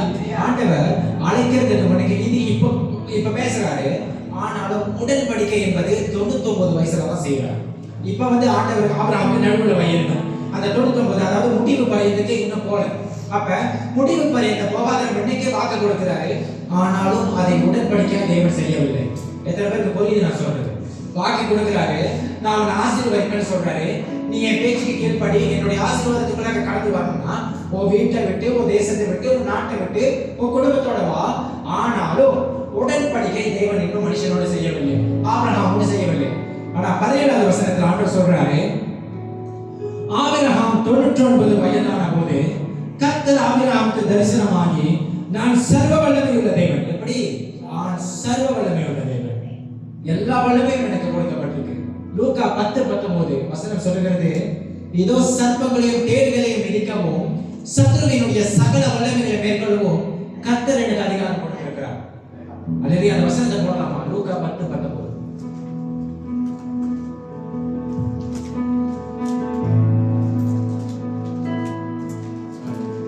இதோ சர்ப்பங்களையும் தேள்களையும் மிதிக்கவும் சத்துருவினுடைய சகல வல்லமையை மேற்கொள்ளவும் உங்களுக்கு அதிகாரம் கொடுத்திருக்கிறேன். ஒன்றும் உங்களை சேதப்படுத்தாது. வல்லமையுள்ள தேவன் உங்களுக்கு அதிகாரம் கொடுத்திருக்கிறார். அந்த அதிகாரம் எங்க வந்துச்சு? வல்லமையுள்ள தேவன் இருந்துச்சு. வல்லமையுள்ள தேவன் அந்த அதிகாரத்தை கொடுக்கிறார். நல்ல கூடிய வாங்க. அப்படியாப்பட்ட ஆண்டவர் சொல்லுகிறார், நான் சர்வ வல்லமையுள்ள தேவன், நீ எனக்கு முன்பாக நடந்து கொண்டு உத்தமனாயிரு. உத்தமமா இருந்தா அதுக்கப்புறம் 2வது வசனம் சொல்லுகிறது, நான் உனக்கும் எனக்கும் நடுவாக என் உடன்படிக்கையை ஏற்படுத்தி உன்னை மிகவும் திரளாய் பெருக பண்ணுவேன் என்றார். அல்லேலூயா.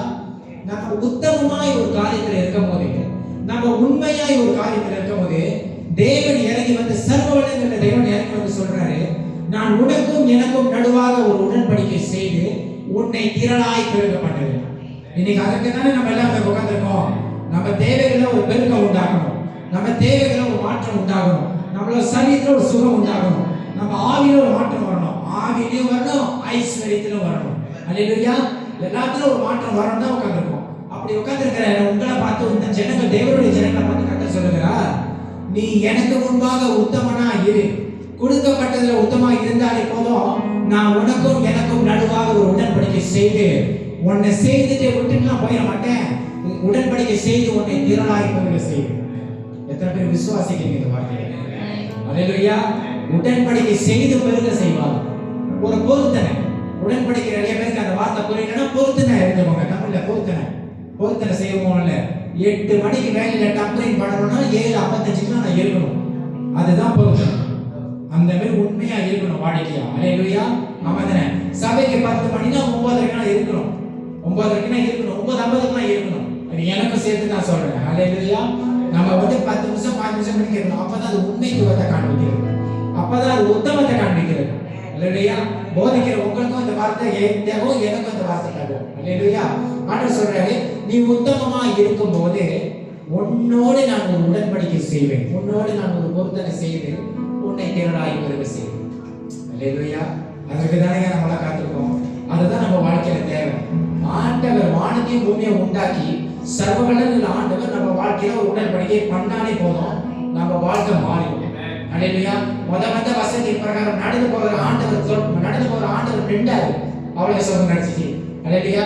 இன்னைக்கு எத்தனை பேர் நிக்கிற ஆண்டவரோட உடன்படிக்கை செய்ய போறீங்க?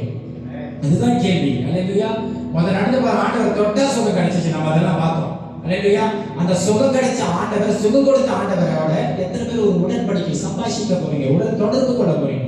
எத்தனை பேர் ஒரு பொருத்தம் செய்ய போறீங்க? ஆண்டவரே, இதுதான் நான் ஒண்ணு சொல்றேன். தேவ சமூகத்துல நின்று ஆண்டவரோட பிள்ளையாரு சொல்றேன், ஊழியக்காரன் சொல்லல, பிள்ளையாரு சொல்றேன். நான் இன்னைக்கு என்ன ஊழியக்காரன் நினைச்சது பிள்ளையா தான் நினைப்பேன். அல்லேலூயா. அப்படி நினைக்கும் போதுதான் இன்னும் கிருபையை பெற்றுக்கொள்ள முடியும்.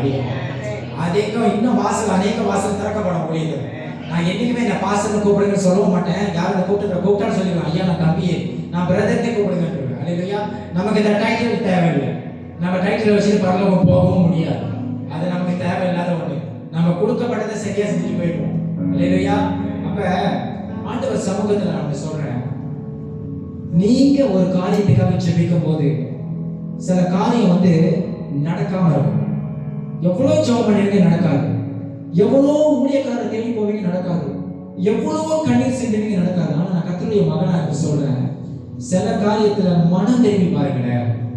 இதுக்காக சம்பந்தம் இல்லை, ஏன்னா மனசுல வந்துச்சு பட்டுன்னு சொல்லணும்னு மைண்ட்ல. சில காரியத்துல நீங்க மனம் திரும்பி பாருங்களேன், பட்டுன்னு நடக்கும் காரியம். எத்தனை பேர் அதை விசுவாசிக்கிறீங்க? எத்தனையோ காரியம் இவ்வளவு காலமா ஜெபம் பண்றேன் ஆண்டவரே, இதுல எனக்கு ஒரு மாற்றமே வர மாட்டேது. ஆண்டவர் சொல்லுவார், சில காரியங்கள் மனம் திரும்புதலின் மூலமா என்கிட்ட நீ கிட்ட சேர்ந்துடலாம். மறுபடியும் சேர்றது வேற, ஆசீர்வாதத்துக்கு வேற. நான் இன்னைக்கு ஆசீர்வாதத்தை குறித்து பேசுறேன். ஆனா ஆண்டவர் சொல்லுகிறாரு, எவ்வளவு காலமா நீ ஜெபிக்கிற காரியம் நடக்கலன்னு வருங்கிறத விட்டுட்டு என் சமூகத்துல உட்காந்து ஜெபிக்கிறதா, என்னோட நேரம் செலவு பண்ற, என் வசனத்தை படிக்கிற, ஆனாலும் என் சமூகத்துல உட்காந்து சில காரியத்தை மனம் திரும்புதலின் நோக்கத்துல தேவ சமூகத்தில் உட்காரும் போது நம்ம கண்ணீர் விட்டு ஜெபிக்கும் போது நம்மளுடைய அறியாததை நமக்கு வெளிப்படுத்துவார். இந்த காரியத்துல நீ மனம் திரும்ப. எத்தனை பேர் அதை நம்புறீங்க? நம்மளால மாற்றத்தை பார்க்க முடியும். மனம் திரும்பதை காட்டுவார். இவ்வளவு நாள் கொடுத்த காலத்தை வீணாக்கிட்ட ஆண்டவரே, மன்னிப்பு கேட்டாலே போதும், அதுதான் பெருசு. அல்லேலூயா. இன்னைக்கு தேவ சமூகத்துல நம்ம உட்கார்ந்துருக்கோம். ஆனா இவ்வளவு நாள் கொடுக்கப்பட்ட நாளை நம்ம சரியா பயன்படுத்த முடியல, மனம் திரும்ப முடியல. ஆண்டவரே, அந்த காரியத்துக்காக மனம் திரும்ப நாளே திறக்கப்பட வேண்டிய வாசல் ஓட்ட பண்ணி நம்ம வாய்ப்பை திறந்தோம். எத்தனை பேர் விசுவாசிக்கிறீங்க? சரீரத்துல ஒரு சுகம் வேணுமா? அதை ஆண்டவர்கிட்ட அறிக்கையிடுங்க. நீங்க செபிக்கிறீங்க, சுகம் வரல, காத்திருக்கீங்க, சுகம் வரல. எத்தனையோ ஊழியக்காரர்கிட்ட போய் தலையை கொத்தி ஜோமன் சொல்றீங்க, மாற்றம் வரல. 2 நாள் 3 நாள் ஆயிருக்கு. மனம் திரும்புங்க. நம்ம என்ன சொல்றா, 10 ஊழியக்காரர், வல்லமையான ஊழியக்காரர் உங்க தலையில கை வச்சாலும் நீங்க தனிப்பட்ட ரீதியில தேவனோட உறவு கொள்ளலன்னா ஒன்னையும் பெற்றுக்கொள்ள முடியாது. இது உண்மை. நீங்க சொல்லலாம், எனக்கு அந்த ஊழியக்காரர் தெரியும், மோன்சி லாசரஸ் தெரியும், அவர் வந்தா நான் தான் வேக தூக்குவேன், அவர் வந்தா நான் தான் தண்ணி கலக்கி குடிப்பேன், அவருக்கு நான் தான் சாப்பிட கொடுப்போம், எல்லாம் செய்யலாம், யா எல்லாம் நல்லதுதான். ஆனா மோன்சி லாசரஸ் யோசிக்கிற ஒருத்தர் இருக்கார் மேல. அல்லேலூயா. அவரோட உறவு சரியா இருக்கான்னா பாப்பா. அல்லேலூயா.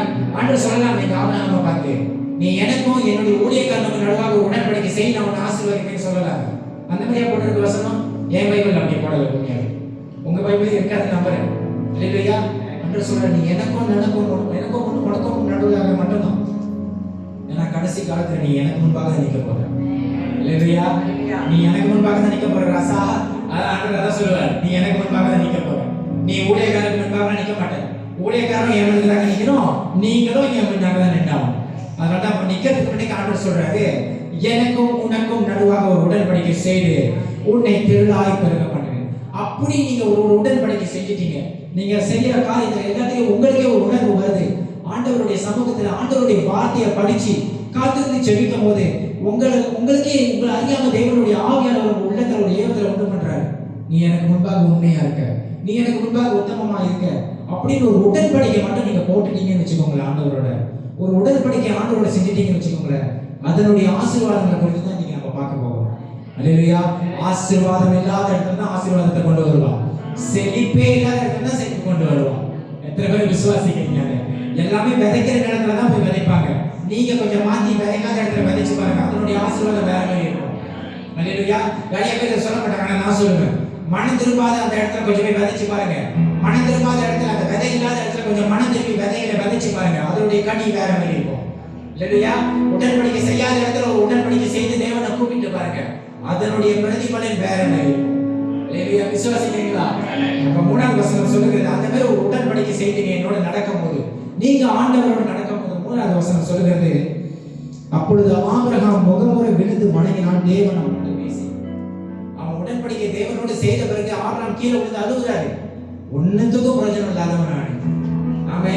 பொண்டாட்டியே மனைவியே தங்கச்சின்னு சொன்னவன் நான். அபிமேலக்கு கிட்ட ஒண்ணுக்குமே பிரயோஜனம் இல்லாதவன் நான். ஒரு சாதாரண குப்பை, ஒரு சாதாரண காகிதமா எண்ணப்பட்டவன் நான். எனக்கு பிள்ளையே இல்லை. நம்மளால கதை விஷயத்த துப்புவாங்க. இத்தனை வருஷம் ஆச்சு உனக்கு பிள்ளை வருதா, இத்தனை வருஷம் ஆச்சு கல்யாணம் பண்ணி உனக்கு பிள்ளை இருக்கான்னு. அந்த மாதிரி ஒரு குறைக்குள்ளாக இருந்தவன், அந்த மாதிரி ஒரு கட்டுக்குள்ளாக இருந்தவன் ஆபிரகாம். ஆனா ஒரு உடன்படிக்கை செய்வன் முகம்புறம் விழுந்து அழுகுறாரு இருக்கிற இடத்துல. 3ஆவது வசனம் சொல்லுது, அதான் சொல்லுது, முகம்புறம் விழுந்து அழுகுறான் ஆண்டவரை பேசுறதை கேட்டு. ஆண்டவர் சொல்ற உடன்படிக்கை செய்த பிறகு 4ஆவது வசனம் சொல்லுகிறது, நான் உன்னோடு பண்ணுகிற என் உடன்படிக்கை என்னவென்றால், நீ திரளான ஜாதிகளுக்கு தகப்பனாவாய். அல்லேலூயா. திரளான ஜாதிகளுக்கு தகப்பனாவாய். எத்தனை ஜாதி இருக்குது மனுஷன் சொல்லுங்களேன் இந்த உலகத்துல? நமக்கு தெரியாது, எண்ணவும் முடியாது. அல்லேலூயா.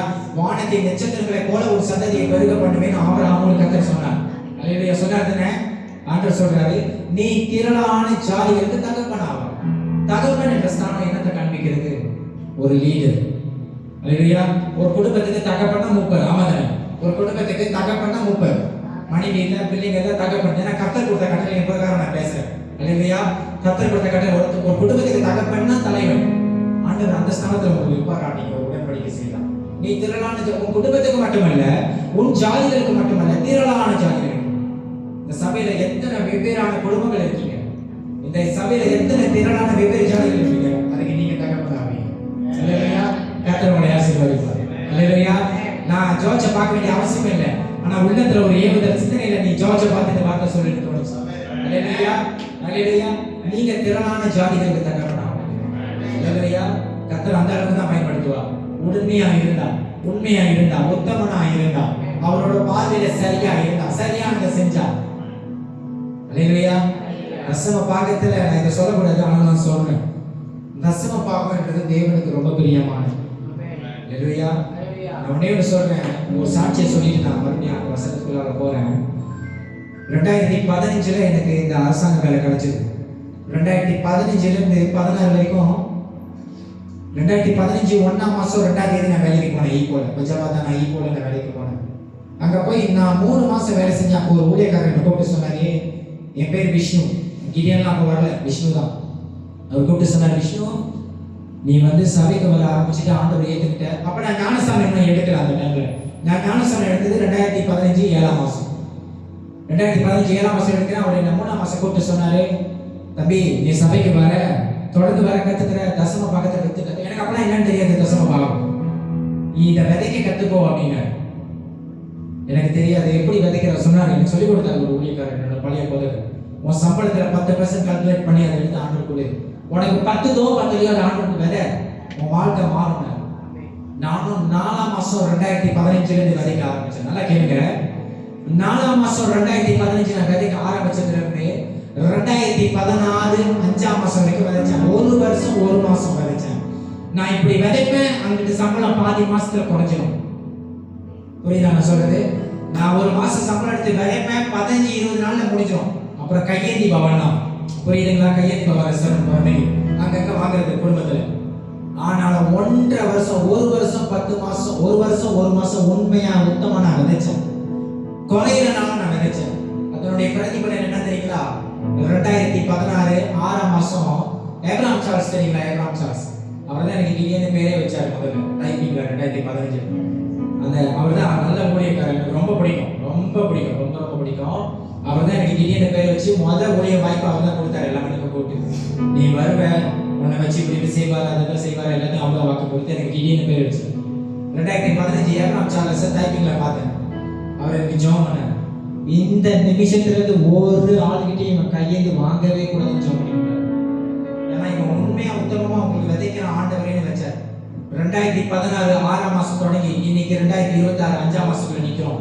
10 காசு யாருமே வாங்க முடியல. 10 காசு யாருமே வாங்க முடியல. தெய்வ சமூகத்துல நீங்க சொல்றேன், வாங்குறதும் இல்லை, இதுக்கு அப்புறமும் வாங்க மாட்டேன். அல்லேலூயா. ஏன்னா ஆண்டவரே சொல்றாரு, தசம பாகத்துல என்ன சோதித்து அறிந்து பாரு. உண்மையும் உத்தமமா நடக்கிறதுக்கு ஒரு காரணம் தசம பாகத்துல உண்மையாகும். அல்லேலூயா. அடுத்த கட்டம் அடுத்த வாரம் உங்களுக்கு 10 இல்லையோ இந்த வாரம் சம்பளம் எடுத்து விதைச்சிருக்க ஆண்டவர். அல்லேலூயா. நீங்க விதைக்கும் போது உங்க விசுவாசத்தை கண்டு கர்த்தர் வேலையில தரலாம். அல்லேலூயா. இன்னைக்கு நல்ல வேற வீடு காடி நல்லவே கொடுத்துருக்கிறார். ஒரு காலத்துல என்னால வீடு வாங்க கூட நான் கருத்து இல்லாதவன். அல்லேலூயா. ஒரு காலத்துல வீடு வாங்க நான் கருத்து இல்லாதவன். ஒரு காடி லோனு கூட கொடுக்க மாட்டாங்க நம்ம பேர்லாம், அந்த அளவுக்கு லோ கிளாஸ் நம்ம. புரியுதா? இன்னைக்கு லோனை கொடுக்குறானுங்க. இன்னைக்கு ஆண்டவர் பயந்து சொல்றேன், இன்னைக்கு என் சம்பளத்துக்கு 4,50,000 வீடு வாங்குவோம். ஐபிபிஎஸ் கவர்மெண்ட் எடுக்கலாம், அந்த அளவுக்கு வச்சிருக்காரு. யாரும் அதெல்லாம் சொல்ல மாட்டாங்க, கட்டுப்பட்டோம். நம்ம ஆண்டவர் ஆசீர்வாதத்தை தானே சொல்றோம். யாரும் கட்டுப்பட்டா நமக்கு என்ன? அவரே நம்மளுடைய கண்மலையா இருக்கிறார். இன்னைக்கு நான் செக் பண்ணேன், இப்போ ஒரு வீடு வாங்குறதுக்கு இன்னொரு வீடு வாங்குறதுக்கு, ஒரு வீடு வாங்கியாச்சு, அதை வித்துட்டு இன்னொரு வீடு வாங்குறதுக்கு ட்ரை பண்றப்ப எனக்கு தெரியல, என்னோட குவாலிஃபிகேஷன் போட்டு செக் பண்ணேன், குவாலிஃபிகேஷன் 4,50,000 எடுக்கலாம் வீடு. அப்படிதான் வச்சிருக்காரு கர்த்தர். சூப்பர்ல.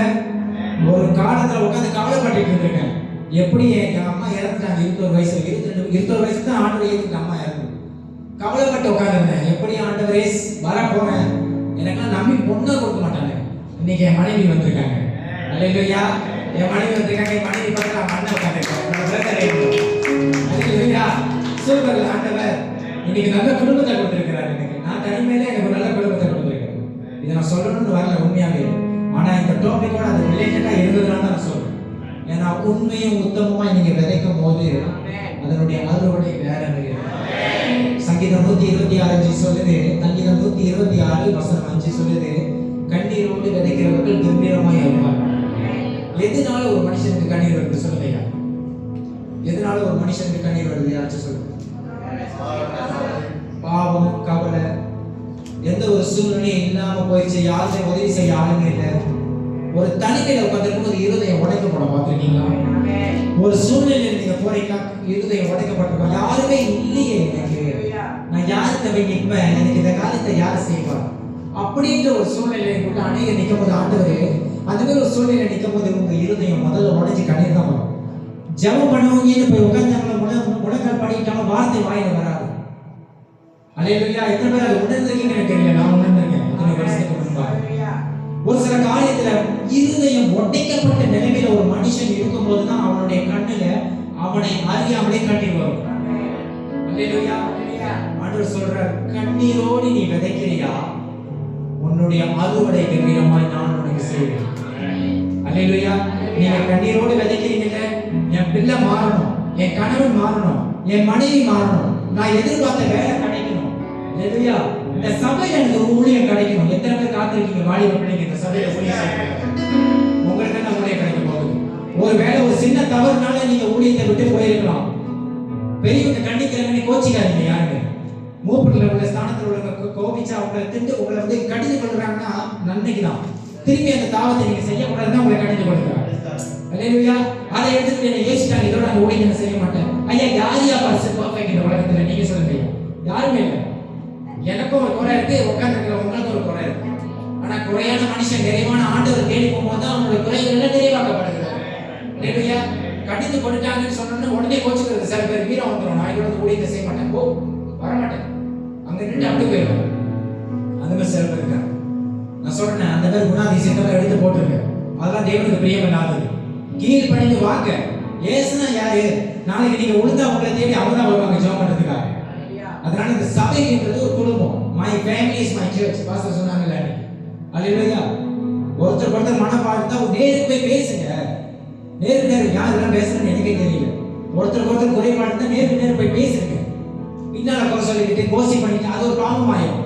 ஏற்கனவே பேசாம முறைச்சிட்டு இருக்கிறதே ஒரு பாவம். அதை எடுத்து போய் பின்னால சொல்றது இன்னும் ஒரு பாவம். நேருக்கு நேரம் உட்காந்து பேசுங்க. அதுதான் தேவை நமக்கு. தேவ ஜனங்களுக்குள்ளாக ஒருத்தர் மன வேறுபாடு உனக்கு கசப்பு எதுவுமே இருக்கக்கூடாது. அப்படி இருந்தா கர்த்தர் அங்க இருக்க மாட்டார். உண்மையா ஆண்டவர் சொல்றாரு, எங்க இருதயத்தில் பரிசுத்தம் உள்ளவர்கள் என்று பாக்கியவான்கள், அவர்கள் தான் என்ன தரிசிப்பார்கள். இருதயத்தில் சுத்தம் உள்ளவர்கள் பாக்கியவானா, இருதயத்தில் கசப்புள்ளவன் பாக்கியவான்.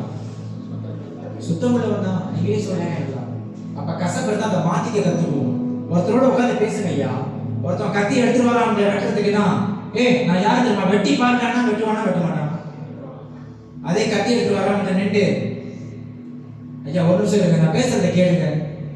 கேட்டுட்டு அதுக்கு மேலே அதுக்கப்புறமும் என் மேல கோவம் வந்தா வெட்டுங்கன்னா ஒரு நிமிஷம் கட்டி கீழே போட்டு கேட்போம், என்ன சொல்றேன் கேட்போம். நம்ம அப்படியே பட்டவர்களா இருக்கணும். அதனால ஆண்டு சொல்ற ஒரு கணத்தை அதுக்கா மறு கணத்தை பொருள். நான் யாரு தெரியுமா அப்படின்னா முடிச்சு அங்க ஆட்ட நிற்க மாட்டேன். நான் யாரு தெரியுமான்னு நின்றாலே அந்த பெருமை ஆட்ட நிற்க மாட்டேன். வசனம் சொல்லுங்க, கர்த்தர் பெருமை எதிர்த்து நிற்கிறார். நான் சொல்லல, தாழ்மைக்கோ கிருபை கொடுக்கிறேன். அல்லேலூயா. ஒப்புரவாக கத்துக்கோங்க. அதுதான் கர்த்தர் விரும்புகிறார். நமக்குள்ள போட்டி போறவனா இருக்கக்கூடாது. அவனுக்கு ஒரு தாளத்தை கொடுத்து பயன்படுத்துறான்னா உங்களுக்கு ஒரு தாளத்தை கொடுத்து பயன்படுத்துவான். எல்லாத்துக்கும் ஒரே தாளத்தை கொடுத்து பயன்படுத்துறீங்க. ஜோசிட்டு கொடுத்த தாளந்து வேற, கணவன் மனைவிக்கு கொடுக்கப்பட்ட தாளந்து வேற, உங்களுக்கு கொடுக்கப்பட்ட தாளந்து வேற. கொடுக்கப்பட்ட தாளத்தை எடுத்து ஓடுவோம், அதான் ஓட்டம். அதை முடிச்சிருவோம் சரியான முறையில. அதனுடைய பிரதிபலன் கர்த்தர் கொடுப்பார். மனுஷன் நமக்கு பேர் புகழ் கொடுக்கணும்னு என்னைக்கு ஓடாதீங்க. அது முக்கியமா நம்மளுக்கு சபையில நான் லீடர்ஸ் எனக்கு குப்பை யாருதான் 10 காசு குறை சொல்லணும். அதை எடுத்துட்டு எவ்வளவு நாள் ஓட முடியும்?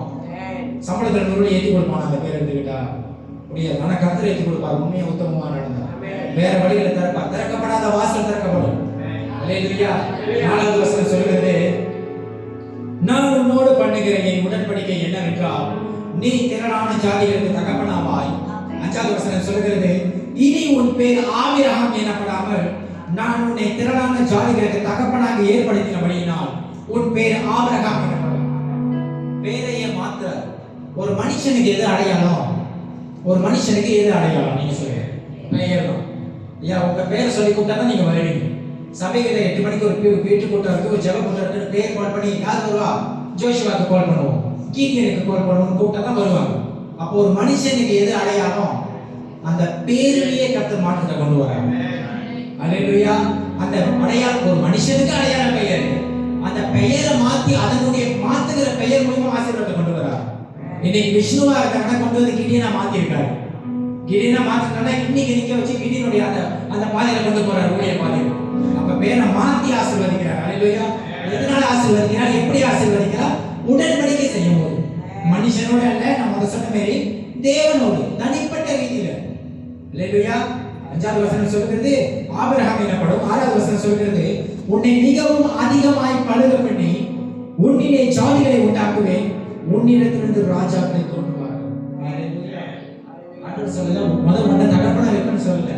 ஆண்டவர் சொல்ற கடைசி வரி சொல்லுது, உன்னிடத்திலிருந்து ராஜாக்கள் புறப்படுவார்கள். ராஜாக்கள் யாரு? நீங்க சொல்லுங்க. தலைவருக்கும் மேல தலைவர். இன்னைக்கு விஜய் வந்து சிஎம் இருக்கார்ல, அவர் ஒரு தலைவர். ஆமா தானே? விஜய் ஒரு தலைவர். தலைவருக்கு தலைவர், தலைவருக்கு மேல தலைவர். ஆண்டவர் சொல்றாரு, நீ ஒருத்தன் என்னோட உடன்படிக்கை செய்யும் போது உன்னிடத்திலிருந்து ராஜாக்கள் புறப்படுவார்கள்.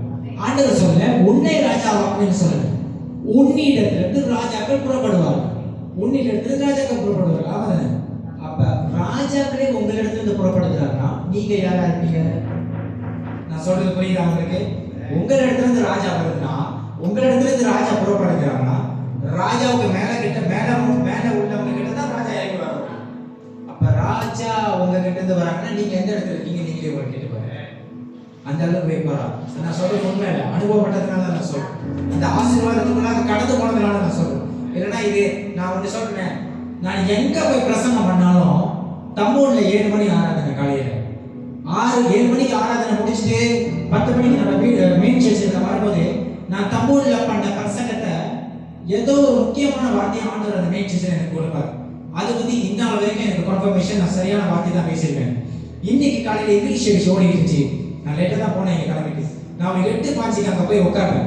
நான் உட்கார்ந்தோடனே முதல்ல நான் படிச்ச வார்த்தை ஸ்டேஜ்ல, நீங்க பிரதர் சிவாராஜ் பிரச்சனை பண்றாரு, அவருடைய பிரசங்கத்துல ஸ்கிரீன்ல பார்த்த வார்த்தை கவனம், உடன்படிக்கை.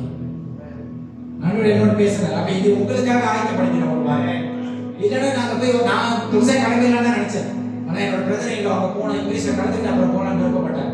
சரி போமோன்னு அவரோட போய் நின்று நான் போய் 2 பைக் வச்சு உட்காந்து பார்க்கிறேன். முதல் நான் பார்த்த வார்த்தை காமனன்ட் இருக்கும், தேவனோட உடன்படிக்கை. அப்ப பேசுறாரா இல்லையா ஆண்டவர்? அவருக்கு கீழ்ப்படிஞ்சு நடக்கும்போது சரியான பாதையில் நடத்துறாரா இல்லையா? சொல்லுங்க. நான் சாட்சியா நிக்கிறேன். இன்னைக்கு சும்மா போய் சொல்லிட்டு நீ போல நீங்க நான் வந்து போல, நான் இன்னொரு 1/2 மணி நேரத்துல முடிச்சுட்டு போயிடுவேன். ஆனா இந்த வசனத்தை கேட்டு நீங்க எப்படி உங்க வாழ்க்கைக்குள்ள அந்த மாற்றத்தை கொண்டு வரீங்க, அதான் முக்கியம். அல்லேலூயா. அதுதான் கரெக்டா சொல்றாரு. 6வது வசனம் சொல்லுகிறது, உன்னை மிகவும் அதிகமாய் பழுக பண்ணி உன்னிலே ஜாதிகளை உண்டாக்குது, உன்னிடத்திலிருந்து ராஜாக்கள் தோன்றுவார்கள். 7வது வசனம் சொல்கிறது, உனக்கும் உனக்கு பின் வரும் உன் சந்ததிக்கும் நான் தேவனாய் இருக்கும்படி எனக்கும் உனக்கும் உனக்கு பின் தலைமுறையாக வரும் உன் சந்ததிக்கும் நடுவே என் உடன்படிக்கையை நித்திய உடன்படிக்கையாக ஸ்தாபிப்பேன். நீங்க ஒருத்தர் செய்கிற உடன்படிக்கை உங்க பிள்ளைங்களோட பிள்ளைங்க தலைமுறை எல்லாம் சொல்லுங்க. தலைமுறைக்கும் நீங்க செய்யற உடன்படிக்கை அவங்களுக்கு நித்திய உடன்படிக்கையா கர்த்தர் செய்வாங்க. அப்ப உங்க ஒருத்தருடைய உடன்படிக்கை தேவனோடு நீங்க செய்வது எவ்வளவு முக்கியமா இருக்கு, புரியுதா? சும்மா குழப்பி அனுப்ப மாட்டேன், நல்லா தெளிவா சொல்லிட்டு போறேன் இல்லையா?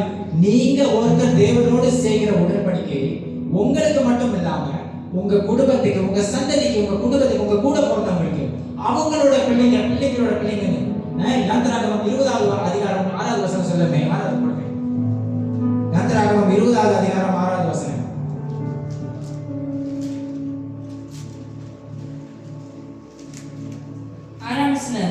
என்னிடத்தில் அன்பு கூர்ந்து என் கற்பனைகளை கைக்கொள்கிறவர்களுக்கோ 1000 தலைமுறை மட்டும் இரக்கம் செய்கிறவராய் இருக்கிறேன். அல்லேலூயா.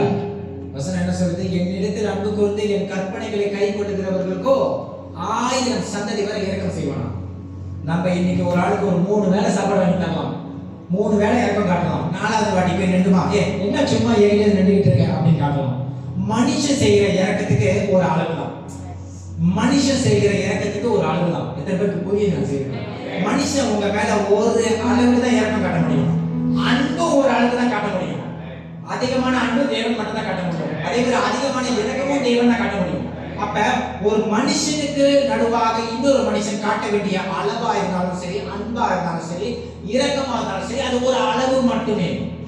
ஆனா கர்த்தர் சொல்கிறார், என்னிடத்தில் அன்பு கூர்ந்து, இந்த வசனத்தை படிங்க, என்னிடத்தில் அன்பு கூர்ந்து என் பிரமாணங்களை கை கொள்கிறவனுக்கோ 1000 சந்ததி. நீங்க ஒரு சந்ததியா? நீங்க ஒரு சந்ததி. உங்க பிள்ளையோட பிள்ளை எத்தனை சந்ததி வருது உங்க மூலியமா? நீங்க ஒருத்தர் செய்யற உடன்படிக்கையினால, நீங்க ஒருத்தர் பின்பற்றுகிற தேவனுடைய உடன்படிக்கையினால, நீங்க ஒருத்தர் காண்பிக்கிற தேவன் மேல இருக்கிற அந்த அன்புனால 1000 சந்ததி ஆசீர்வதிக்கப்படணும். விசுவாசிங்க. மனம் திருமணா இப்ப திரும்ப அதான் நல்லது. கர்த்தர் சொல்லுகிறார், நீ ஒருத்தர் செய்யறதுனால எத்தனை பேருக்கு நம்ம சந்ததி ஆசீர்வாதமா இருக்கணும், எத்தனை பேருக்கு எதிர்காலத்துல நம்ம குடும்பம் ஆசீர்வாதமா இருக்கணும், எத்தனை பேர் என் பிள்ளைக்கு நல்ல வாழ்க்கை அமையணும், நல்ல ஸ்கூல் அமையணும்னு ஆசீர்வாதமா இருக்கணும். நம்ம நல்லா இருந்தா தானே நம்ம பிள்ளைக்கு நல்லா வர முடியும். நம்ம ஏணி போட்டு கொடுத்தாதான் அதை ஏற முடியும். ஆமா தானே? இப்ப நானும் வந்த பாதை வேற, சில பேர் அதை விட கூட போயிருக்கீங்க. சொந்தமா உழுந்தாலும் ஏணி போட்டு எடுத்து வைக்கிறோம், உழுந்தாலும் மறுபடியும் ஏணி போட்டு வச்சு ஏறணும். நானும் அந்த மாதிரி பாதையில வந்தேன், யாரும் இல்லை உதவிக்கு. ஆனா சில பேருக்கு நீங்களுக்கு இதெல்லாம் எனக்கு சொல்லிக் கொடுக்க யாரும் இல்லை. ஆனா எனக்கு ஒரு அண்ணனா, ஒரு தம்பியா, ஒரு மகனா, நான் தேவனுடைய மகனா உங்கள்கிட்ட சொல்லியிருப்பேன். நீங்க ஏணியை எடுத்து வைங்க, உங்க பிள்ளைங்க ஏணி வரணும். தேவனுக்கு அந்த வார்த்தையை எடுத்து வைங்க, ஏணின்ற அந்த வசனத்தோட அந்த உங்க சந்ததியினர் ஏறி வரட்டுமே. அதான் கர்த்தர் விரும்புகிறாரு, அதான் கர்த்தர் விரும்புகிறார். நான் விரும்பல, நீங்க விரும்பணும். கர்த்தருடைய சமூகத்துல மனம் திரும்பி ஒப்பு கொடுத்த உடன்படிக்கை செய்யும் போது, நீங்க ஒருத்தர் அன்பு கூர்ந்து பிரமாணங்களை கை கொள்ளும் போது, உடன்படிக்கை செய்யும் போது உங்க மூலமா 1000 சந்ததி ஆசீர்வதிக்கப்படும். அல்லேலூயா. 7வது வசனம் சொல்கிறது, உனக்கும் உனக்கு பின் வரும் உன் சந்ததிக்கும் நான் தேவனாய் இருக்கும்படி எனக்கும் உனக்கும் உனக்கு பின் தலைமுறை தலைமுறையாக வரும் உன் சந்ததிக்கும் நடுவே என் உடன்படிக்கையை நித்திய உடன்படிக்கையாக ஸ்தாபிப்பேன். 8வது வசனம் சொல்கிறது, நீ பரதேசியாய் தங்கி வருகிற கானான் தேசம் முழுவதையும் உனக்கும் உனக்கு பின் வரும் உன் சந்ததிக்கும் நித்திய சுதந்திரமாக கொடுத்து நான் அவர்களுக்கு தேவனாய் இருப்பேன் என்றார். பரதேசினா என்ன? யாராச்சும் சொல்ல முடியுமா? பரதேசினா என்ன? போடா பரதேசி, அந்த பரதேசி. பரதேசினா என்ன? பரதேசியா தங்கி இருந்த தேசம் அப்படின்னு காண்பிக்கிறார். ஒரு தேசத்துல நீ பரதேசியா தங்கி இருக்க. பரதேசினா என்ன? ஒண்ணுமே இல்லாம. சூப்பர். ஏழை. சூப்பர். எஸ், சரி, அதான் உண்மை. ஏழையா, ஒண்ணுமே இல்லாமையா, எல்லா நேரத்திலும் கைவிடப்பட்ட நிலைமையா நீங்க இருக்கீங்களா? ஆண்டவர் உங்களை பார்த்து சொல்லுகிறார், நீ பரதேசியா தங்கி வந்த அந்த நிலத்தில் உன்னை ஆசீர்வாதமாக இருக்கு. அல்லேலூயா. இந்த வார்த்தை உங்களுக்கு தரும், இந்த வார்த்தை உங்களுக்கு பொருந்தும். அல்லேலூயா. அநேகருக்கு இந்த வார்த்தை பொருந்தும். யாரு எனக்குன்னு எடுத்துக்கிறீங்களோ எனக்கு இந்த வார்த்தை ஆண்டவர் எனக்குன்னு கொடுக்கிறாரோ அது எனக்கு. அந்த வார்த்தை நம்பி ஜெபம் பண்ணுங்க, கர்த்தர் செய்வார். ஆண்டவர் சொல்லுகிறார், நீ பரதேசியா தங்கி வந்த நிலத்துல, நீ பரதேசியா தங்கி வந்த தேசத்துல உனக்கு அடைக்கலம் இல்லை, உதவி இல்லை, ஆறுதல் இல்லை, யாருமே இல்லை. நீ நம்புறியா? கர்த்தராகிய ஆண்டவர் நான் சொல்றேன், நீ பரதேசியா நடந்து வந்த தேசத்துல என்னோடு நீ உடன்படிக்கை செய்து என் பார்வையில உண்மையை உத்தமமா நடந்தாய். நீ இருக்கிற தேசத்துல, நீ இருக்கிற சபையில, நீ இருக்கிற குடும்பத்துல, நீ செய்கிற வேலையில, அந்த ஆபீஸ்ல நான் உன்னை பெருக செய்வேன், பெருக மட்டும் செய்ய மாட்டேன், அங்கேயே உன்னோட அஸ்திவாரத்தை நான் நிலைக்க செய்வேன். அல்லேலூயா. இந்த நேரத்துல வார்த்தைகளை நீங்க எடுத்துக்கிறீங்க. ஆண்டவர் செய்வார், ஆண்டவர் செய்ய வல்லமை உள்ளவர். விசுவாசிக்கணும். அல்லேலூயா. அந்த பக்கம் இருக்கிறவனே அவ்வளவு வல்லமையா இருக்கும்போது நம்ம ஆண்டவர் உலகத்தை காட்டிலும் உங்களோட இருக்கிறவர் பெரியவர். பெரியவர் செய்வாரா செய்ய மாட்டாரா? நம்பணும். ஆமாதிர எனக்கு செய்வான்னு நம்பி நின்றா செய்வார். எனக்கு செய்வாரோ 50% செய்வாரு, 50% செய்ய மாட்டாருன்னா கதை 60 ஆகும். அல்லேலூயா. அல்லேலூயா. இந்த வசனம் பிரயோஜனமா இருந்துச்சு. அதுதான் கர்த்தர் விரும்புகிறார். அல்லேலூயா. ஐயா, நீ தங்கி வந்த தேசத்துல ஒண்ணுமில்லாம தான் இருந்த, என்னை ஏற்றுக்கொள்றதுக்கு முன்னுக்கு ஒண்ணுமில்லாம தான் இருந்த. ஆனா இப்ப என்னை ஏத்துக்கிட்டேன். இதுக்கப்புறமா அப்படியே ஏற்க வேண்டிய அவசியம் இல்லை. நான் உன்னை மாத்துவேன், நான் உன்னை மாத்துவேன், நான் உன்னை பெருக செய்வேன், நான் உன்னை ஆசீர்வதிப்பேன். ஏன்னா என்னால மட்டும்தான் அதை செய்ய முடியும். உன் சொந்தமோ குடும்பமோ பந்தமோ யாராலையும் செய்ய முடியாது. பெருமையான ஆசீர்வாதம், மேலான ஆசீர்வாதம் நான் தான் தர முடியும். இந்த கர்த்தரால மட்டும் தான் செய்ய முடியும். அது கர்த்தருடைய காலம் மட்டும் தான் செய்ய முடியும். அல்லேலூயா. 9வது வசனம் சொல்லுகிறது, பின்னும் தேவன் ஆபிரகாமை நோக்கி, இப்பொழுது நீயும் உனக்கு பின் தலைமுறை தலைமுறையாக வரும் சந்ததியும் என் உடன்படிக்கையை கை கொள்ளுங்கள். சிம்பிளா முடிச்சிட்டேன், அவ்வளவுதான். என் உடன்படிக்கையை கை கொண்டால் 1வது 17வது அதிகாரம் 1வது வசனத்திலிருந்து 9வது வசனம் வரைக்கும் சொல்லப்பட்ட ஒவ்வொரு ஆசீர்வாதங்களும் இங்க உள்ள ஜனங்கள், இங்க உள்ள பிள்ளைகள் ஒவ்வொருடைய பிள்ளை வாழ்க்கையிலும் பிரவேசிக்கணும்னு நான் ஜெபிக்கிறேன். நான் பிரவேசிக்கிறேன், நான் விசுவாசிக்கிறேன். அதை செய்வான்னு நீங்க நம்புறீங்களா? அல்லேலூயா. நமக்காக நம்ம தான் நிற்க முடியும். சில காரியங்கள் எத்தனை பேர் நம்புறீங்க? எத்தனை பேருக்கு நான் சொல்றது புரியுது? ஒரு சில காரியத்துல நமக்காக நம்ம தான் நிற்க முடியும். நிறைய பேர் நிற்க முடியாது. நம்ம அதை சொன்ன மாதிரி ஒரு ஆள் தான் நிற்பாங்க, போயிடுவாங்க. ஒரு சில காரியத்துல, ஒரு சில விடுதலைக்காக நம்ம தான் ஜெபத்துல உறுதியா தெரிஞ்சுக்கணும்.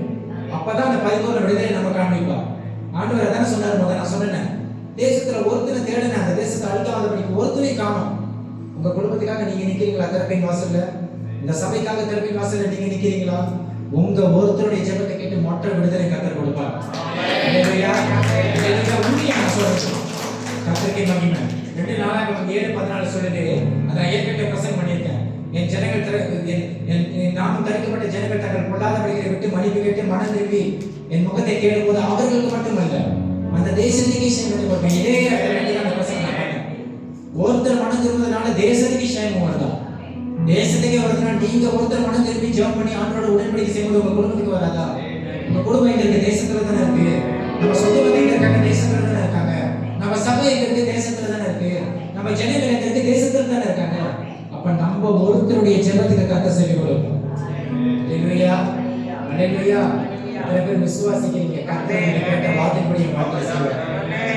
ஹalleluya. சபைக்கு சில பேருக்கு உயர்வு கர்த்தர் செய்வார். காத்திருக்க உயர்வு வரும். கர்த்தர் செய்ய வல்லவர்.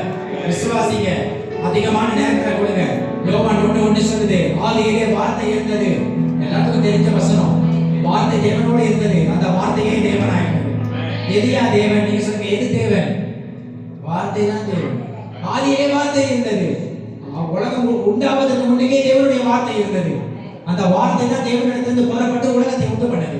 வசனம் சொல்லுகிறது தானே, ஆதியிலே வார்த்தை இருந்தது. 2வது வரி சொல்லுது, அந்த வார்த்தை தேவனிடத்திலிருந்து இருந்தது. இல்லையா?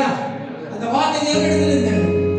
தேவனிடத்திலிருந்து அந்த வார்த்தை வந்ததுனால தான் இருளாக இருந்த உலகத்துக்கு வெளிச்சம் வர கடவுள்னு சொன்னாரு. வெளிச்சம் வந்துச்சு. அத பாதி இரவு பாதி பகல் பிரிச்சார். இல்லையா? இரவு அக்னிஸ்தம்பம், பகல் மேகஸ்தம்பத்தின் மூலமா ஜனங்களை வழி நடத்தினார். இல்லையா? யாந்திராகமா புக் எனக்கு ரொம்ப பிடிச்ச புத்தகம். படிக்க நிறைய பேசுவார் ஆண்டவர். இல்லையா? அந்த வார்த்தை தேவனிடத்திலிருந்து புறப்பட்டதுனால அந்த வார்த்தை சகலத்தையும் கிரியை செய்ய முடியுது, சகலத்தையும் செயல்படுத்த முடியுது. ஆண்டவர் சொல்லின் வசனம் இருவரும் கருவுல பட்டயமா இருக்கிறோம். இல்லையா? எதற்காக நான் அதை அனுப்புகிறேனோ அதை போய் செய்துட்டு திரும்பி அந்த வார்த்தை என்னிடத்துல வருகிறது கண்ட சொல்கிறார். இல்லையா? 3வது வரி சொல்லுது, அந்த வார்த்தையே தேவனா இருந்தது. அந்த வார்த்தையே தேவனா இருந்தது. யோவான் 1:1 போடுங்க. யோவான் 1:1 நமக்கு எல்லாத்துக்கும் தெரிஞ்ச வசனம். In the beginning there was the word and the word was with God and the word was God. ஆதியிலே வார்த்தை இருந்தது. இல்லையா? முதல்ல சொன்னேன், அந்த வார்த்தை தேவனிடத்திலிருந்து இருந்தது. எங்க இருந்து வந்துச்சு அந்த வார்த்தை? தேவனிடத்திலிருந்து இந்த வார்த்தை தான் பேசினார். 3வது வரி சொல்லுது, அந்த வார்த்தை தேவனாய் இருந்தது. வார்த்தையில தான் தேவன் இருக்கார். தேவன் இங்க இருக்காரா? தேவன் வார்த்தையில இருக்கார். எப்படி வார்த்தையில இருக்கிற தேவன் உங்களுக்குள்ளாக வரப்போகிறார்? நீங்க அந்த வசனத்தை படிக்கும் போதுதான் ஒரு பழுத்த மாங்காய் உங்க கையில கொடுத்து, இந்த மாங்காவை எப்படி இருக்குன்னு சொல்லுனா அதை சாப்பிடாம யாராச்சும் சொல்ல முடியுமா? அந்த மாங்காய் முதல்ல குடிக்கணும், அதை தோலை உரிக்கணும், அப்புறம் கடிக்கணும், அதோட ருசி உங்க உள்ளத்துல இறங்கணும், அப்புறம் அது உங்க நாக்கு அதோட ருசியை உணரணும், அப்புறம் தான் சொல்லுவீங்க அந்த மாங்காவோட ருசி எப்படி இருக்கு. ஆமாவா இல்லையா? மாங்காய் உள்ள போகாம அதோட ருசி வெளியே வராது. அதே மாதிரி கர்த்தருடைய வார்த்தை உங்களுக்குள்ளாக போகாம உள்ள இருக்கிற கர்த்தருடைய மகிமை வெளிப்படாது. நான் சொல்றது புரியுதா? வசனத்தை அதிகமா நீங்க படிச்சாதான் வசனத்துல இருக்கிற வார்த்தை உங்களுடைய மாமிசத்துல போய் ஒட்டும், கிரியை செய்யும். அந்த வசனம் தான் உங்களுக்கு பரிபூரண விடுதலை கொடுக்கும். இந்த வசனம் தான் உங்களுக்கும் கொடுக்கும், உங்களுடைய எதிர்பார்ப்புக்கும் விடுதலை கொடுக்கும். வசனம் உங்களுக்குள்ளாக வரணும். அதுவே ஒரு உடன்படிக்கை. வசனம் உங்களுக்கு ஆண்டவரே ஒரு நாள் இத்தனை மணிலேருந்து இத்தனை மணிக்கு உங்களோட ஜெபம் பண்ணுன்னு சொல்லுவது ஒரு உடன்படிக்கை. அது ஒரு பொருத்தனை. அந்த மாதிரி செஞ்சுதான் என் வாழ்க்கை மாறிச்சு. உங்களுக்கு சொல்லிட்டு போறேன், 1 மணி நேரம் ஆண்டவர்கிட்ட கொடுங்க. இந்த 1 மணி நேரம் போன் சைலண்ட் மியூட் ஏரோப்ளேன் போட்டு அதை போட்டுரும் முடிச்சு. இந்த 1 மணி நேரம் 3 அதிகாரம் படிக்கிறேன், 20 நிமிஷம் ஆராதனை செய்யறேன், ஜெபிக்கிறேன், என் வாழ்க்கையை மாத்துங்க. செய்ய மாட்டேன்னா 1 மாசம் செய்யுங்க, செய்ய மாட்டேன் செய்வார். 1 மாசம் உத்தமமா செய்யுங்க. உங்க உத்தமத்தை தேவன் உங்கள்கிட்ட காணணும். இங்கிலீஷ்ல ஒரு வார்த்தை சொல்றேன், before God show his favor upon you, first he must trust you. தேவனுடைய தயவு உங்க மேல காண்பிக்கணும்னா முதல்ல உங்க மேல ஒரு நம்பிக்கை வரணும். சும்மாலாம் தேவன் நம்பிட மாட்டான். நான் மூத்த பிள்ளை, நான் இளைய பிள்ளை, நான் சபைக்கு ஊழியக்காரன், என்ன நம்பி 10 பேர் உட்காந்துருக்காங்க, என்ன பேர் 50 பேர் இருக்காங்க, என்ன லேசம் ஃபுல்லா கொண்டு போறாரு, அவர்கிட்ட அதெல்லாம் செல்லுபடியாகும். உங்களை ஒரு ஆசீர்வாதத்துக்குள்ளாக நடத்தணும்னா, உங்களை ஊழியத்தில் எடுத்து பயன்படுத்தணும்னா முதல்ல உங்க மேல ஒரு நம்பிக்கை வரணும். அந்த அதான் வசனம் 17 முதல் வசனம் நம்ம படிச்சது என்ன சொல்லுது? எனக்கு முன்பாக நடந்து உத்தமனாயிரு, அப்பதான் உடன்படிக்கை செய்ய முடியும். உத்தமம் என்பது சின்ன காரியத்தை தான் பார்ப்பாங்க. ஒரு காரியம் கீழே விழுந்துருச்சா, நான் 99 போவேன் ஜாம வாங்க, ஒரு ஜாம கீழே விழுந்து எடுத்து வச்சு தான் வருவேன். 2 சென்ட் நடந்துருவேன், இந்த கத்தரை பக்கம் எடுத்து வச்சு தான் வருவேன். நோட்டு கூட போடும்போது பேங்க் நோட்டு தான் போடுவேன், டைட்ஸ்ல கோச நோட்டு போட மாட்டேன். ஆளு சமூகத்துல 2 சொல்றேன். ஒரு வாட்டி 2 தடவை போயிருக்கேன், அது மன்னிப்பு கேட்டு தான் போய் ரொம்ப பயந்து போய் போடுவேன். சின்ன காரியத்துல உத்தமமா இருப்பேன், சின்ன காரியத்துல உண்மையா இருப்பேன். அதான் கர்த்தர் சொல்லுகிறார், என் வார்த்தை உனக்குள்ள போனாதான் உனக்குள்ளாக விடுதலை வரும். என் வார்த்தை போவாங்க, தலையில கை வச்சு எத்தனை பேர் ஜெபிக்கலாம், இதெல்லாம் நல்லது. 2 நாள் அனாயிண்டிங் நல்லா இருக்கும். அந்த அபிஷேகத்தை 2 நாள் உணர்வீங்க. 3ஆவது நாள் பழைய குருடி கதையை தரடி, அவ்வளவுதான். அதான் கதை. அல்லேலூயா. அதுதான் உணர்வீங்க. வசனம் உங்களுக்குள்ளாக போனீங்க, அப்பதான் வெளியாக வேண்டியதெல்லாம் தேவையில்லாதான் வெளியேறும். அல்லேலூயா. எனக்குள்ளாக கோபம் இருக்கு, எனக்குள்ளாக கசப்பு இருக்கு, எனக்குள்ளாக பழிவாங்க இருக்கு. அவங்க அன்னைக்கு என்னை பார்த்து சொன்ன வார்த்தை இன்னும் என்னை விட்டு போக மாட்டேது. அவங்க பார்த்தாலே அதான் தோணுது. உங்களால எடுத்து போட முடியாது, உங்களுக்கு அந்த வல்லமை இல்லை. கர்த்தருடைய வசனத்தை உள்ள கொடுங்க. வெளியாக வேண்டியதெல்லாம் தானே வெளியே. நான் சொல்றது உண்மை. நேரத்துக்கு செலவு பண்ணுங்க, நேரத்துக்கு அதிக நேரத்தை கொடுங்க. கர்த்தருடைய வார்த்தை உங்களுக்குள்ளாக போகும்போது அதிகமாய் கொடுக்கிறவனிடத்தில் அதிகமாய் கேட்கப்படும். அதிகமாய் விதைக்கிறவன அதிகமாய் விதைக்கப்படுகிறவனிடத்திலும் அதிகமாய் அறுவடை காணப்படும். நான் சொல்லிட்டு போறேன். ஆண்டவரை பார்க்கணும் இல்லையா? தேவனுக்கு நேரம் கொடுக்காம ஆண்டவரே என்னை ஆசீர்வதிங்க, ஆண்டவரே என்னை பெருக செய்யணும், எப்படி செய்வாரு? உங்க உண்மையை பார்த்து ஒரு உத்தமத்தை பார்த்து ஒரு நம்பிக்கை வரும். சரி, இவனுக்கு இந்த ஊழியத்தை கொடுத்தா சரியா செய்வான், இவனை இந்த பொசிஷனை வச்ச ஜனங்களை வழி நடத்துவான், இவனுக்கு இந்த உயர்வை கொடுத்தா இப்ப இருக்கிறத விட இன்னும் உண்மையா இருப்பான். உங்க மேல ஒரு நம்பிக்கை வரும். அந்த நம்பிக்கை வரணும்னா முதல்ல நீங்க உத்தமனா இருக்கும், உண்மையில உண்மையா இருக்கும். ஆண்டவர் சொல்றாருன்னு கொஞ்சத்துல உண்மையா இருக்கும். கொடுக்கப்பட்ட ஊழியத்திலேயோ சபையிலையோ குடும்பத்திலேயோ சம்பளத்திலேயோ உண்மையா இருக்கு. நீ உண்மையா இருந்தாலே போதும். ஆண்டவரே என்னை பெருக செய்யணும், நீ கேட்கணும், நானே வந்து செய்வேன். அல்லேலூயா. வசனம் அதான் சொல்லுது, இருதயத்தை சுத்தம் உள்ளவர்கள் பாக்கியமானவர்கள், அவர்கள் தான் இதை தரிசிப்பாங்க. இல்லையா? உன் பேங்க்ல 5,000 வச்சிருக்கணும் டெபாசிட். அப்பதான் நீ என்ன கூப்பிட்டா நான் வந்து நிப்பேன் சொல்லல. நீ மர்சிடிஸ் பாய்க்கணும், அப்பதான் நீ கூப்பிடல, அப்பதான் உன் பக்கத்துல உட்காந்து ஜம்முன்னு உட்காந்து பேசணும்னு சொல்லல. நீ பப்ளோ ஹவுஸ் வாங்கி உட்காந்து அப்பதான் மேல இருக்கிற அந்த மாஸ்டர் பெட்ரூம்ல நான் வந்து பேசுவேன், அங்க வந்து இந்த சண்டையெல்லாம் சொல்ல கிடையாது. உன் இருதயம் சுத்தமா இருந்தாலே போதும், அப்பதான் நான் உங்ககிட்ட வந்து சம்பாஷிப்பேன். அல்லேலூயா. இருதயம் மெயின் இதுதான். இதுதான் எல்லாத்துக்கும் காரணம். இங்க இருந்துதான் கசப்பு உண்டாவது, இங்கதான் மாற்றமும் உண்டாவது. கசப்பு நம்ம கிட்ட உண்டாயிருக்கு, மாற்றது அவர்கிட்ட கொண்டு வந்துருவோங்க. முடியாதது ஒண்ணு இருக்கா? அல்லேலூயா. நம்மளால முடியாத கட்டளை ஒண்ணு கொடுத்து நீ செய்ய சொல்லுவாங்க. ஒண்ணு நம்ம கிட்ட செய்ய சொல்றாங்கன்னா உத்தமனா இருந்து சொல்றாங்க, நம்மளால முடியாதா? முடியும், முயற்சி செய்தா முடியும். நீ மனம் திரும்புன்னு சொல்றாரு, நம்மளால முடியாததை சொல்லிடுவாரா? முடிஞ்சதுனால சொல்றாரு. மனம் திரும்ப வேண்டிய காரியத்துல மனம் திரும்பு இல்ல. எதுக்குதான் மனம் திரும்புவது எனக்கு தெரியலன்னா தேவசமூகத்துல உட்காந்து காண்பிப்பார், காண்பிப்பார். அவர் என்ன செத்து போன கடவுளா? உசுரோட இருக்கிற கடவுள். அல்லேலூயா. 3200 வருஷம் இன்னைக்கு ஆண்டவர் இறந்து 2 வருஷம் உயிரோடு எழுந்த அந்த பைபிள் எழுதுறதுக்கு 1200 வருஷம். இதெல்லாம் கணக்குல 3200 வருஷத்துக்கு மேல ஆகும். அப்ப கொடுத்த வாக்குத்தத்தத்தை இன்னமும் நிறைவேற்றுறோம். நான் உன்னை ஆசீர்வதிப்பேன் அன்னைக்கு சொன்னேன், இன்னைக்கு அதை செய்யறாரு. நம்புறீங்களா இல்லையா? சுகத்தோட நீ உட்காந்துருக்கீங்க, அதுவே ஆசீர்வாதம் தானே. யாருமே நான் ஆண்டவர் ஆசீர்வதிக்கணும்னு சொல்லவே முடியாது. அந்த மாதிரி யாரும் கையை தூக்க முடியும். ஆண்டவர் மனுஷனெல்லாம் இல்லை தெரியுமா? அல்லேலூயா. மனுஷனெல்லாம் இல்லை. அன்னைக்கு சொல்லிட்டேன், இன்னைக்கு எனக்கே கொஞ்சம் இடிக்குது. அன்னைக்கு உனக்கு தரேன்னு சொன்னேன், இன்னைக்கு என்னால முடியாது.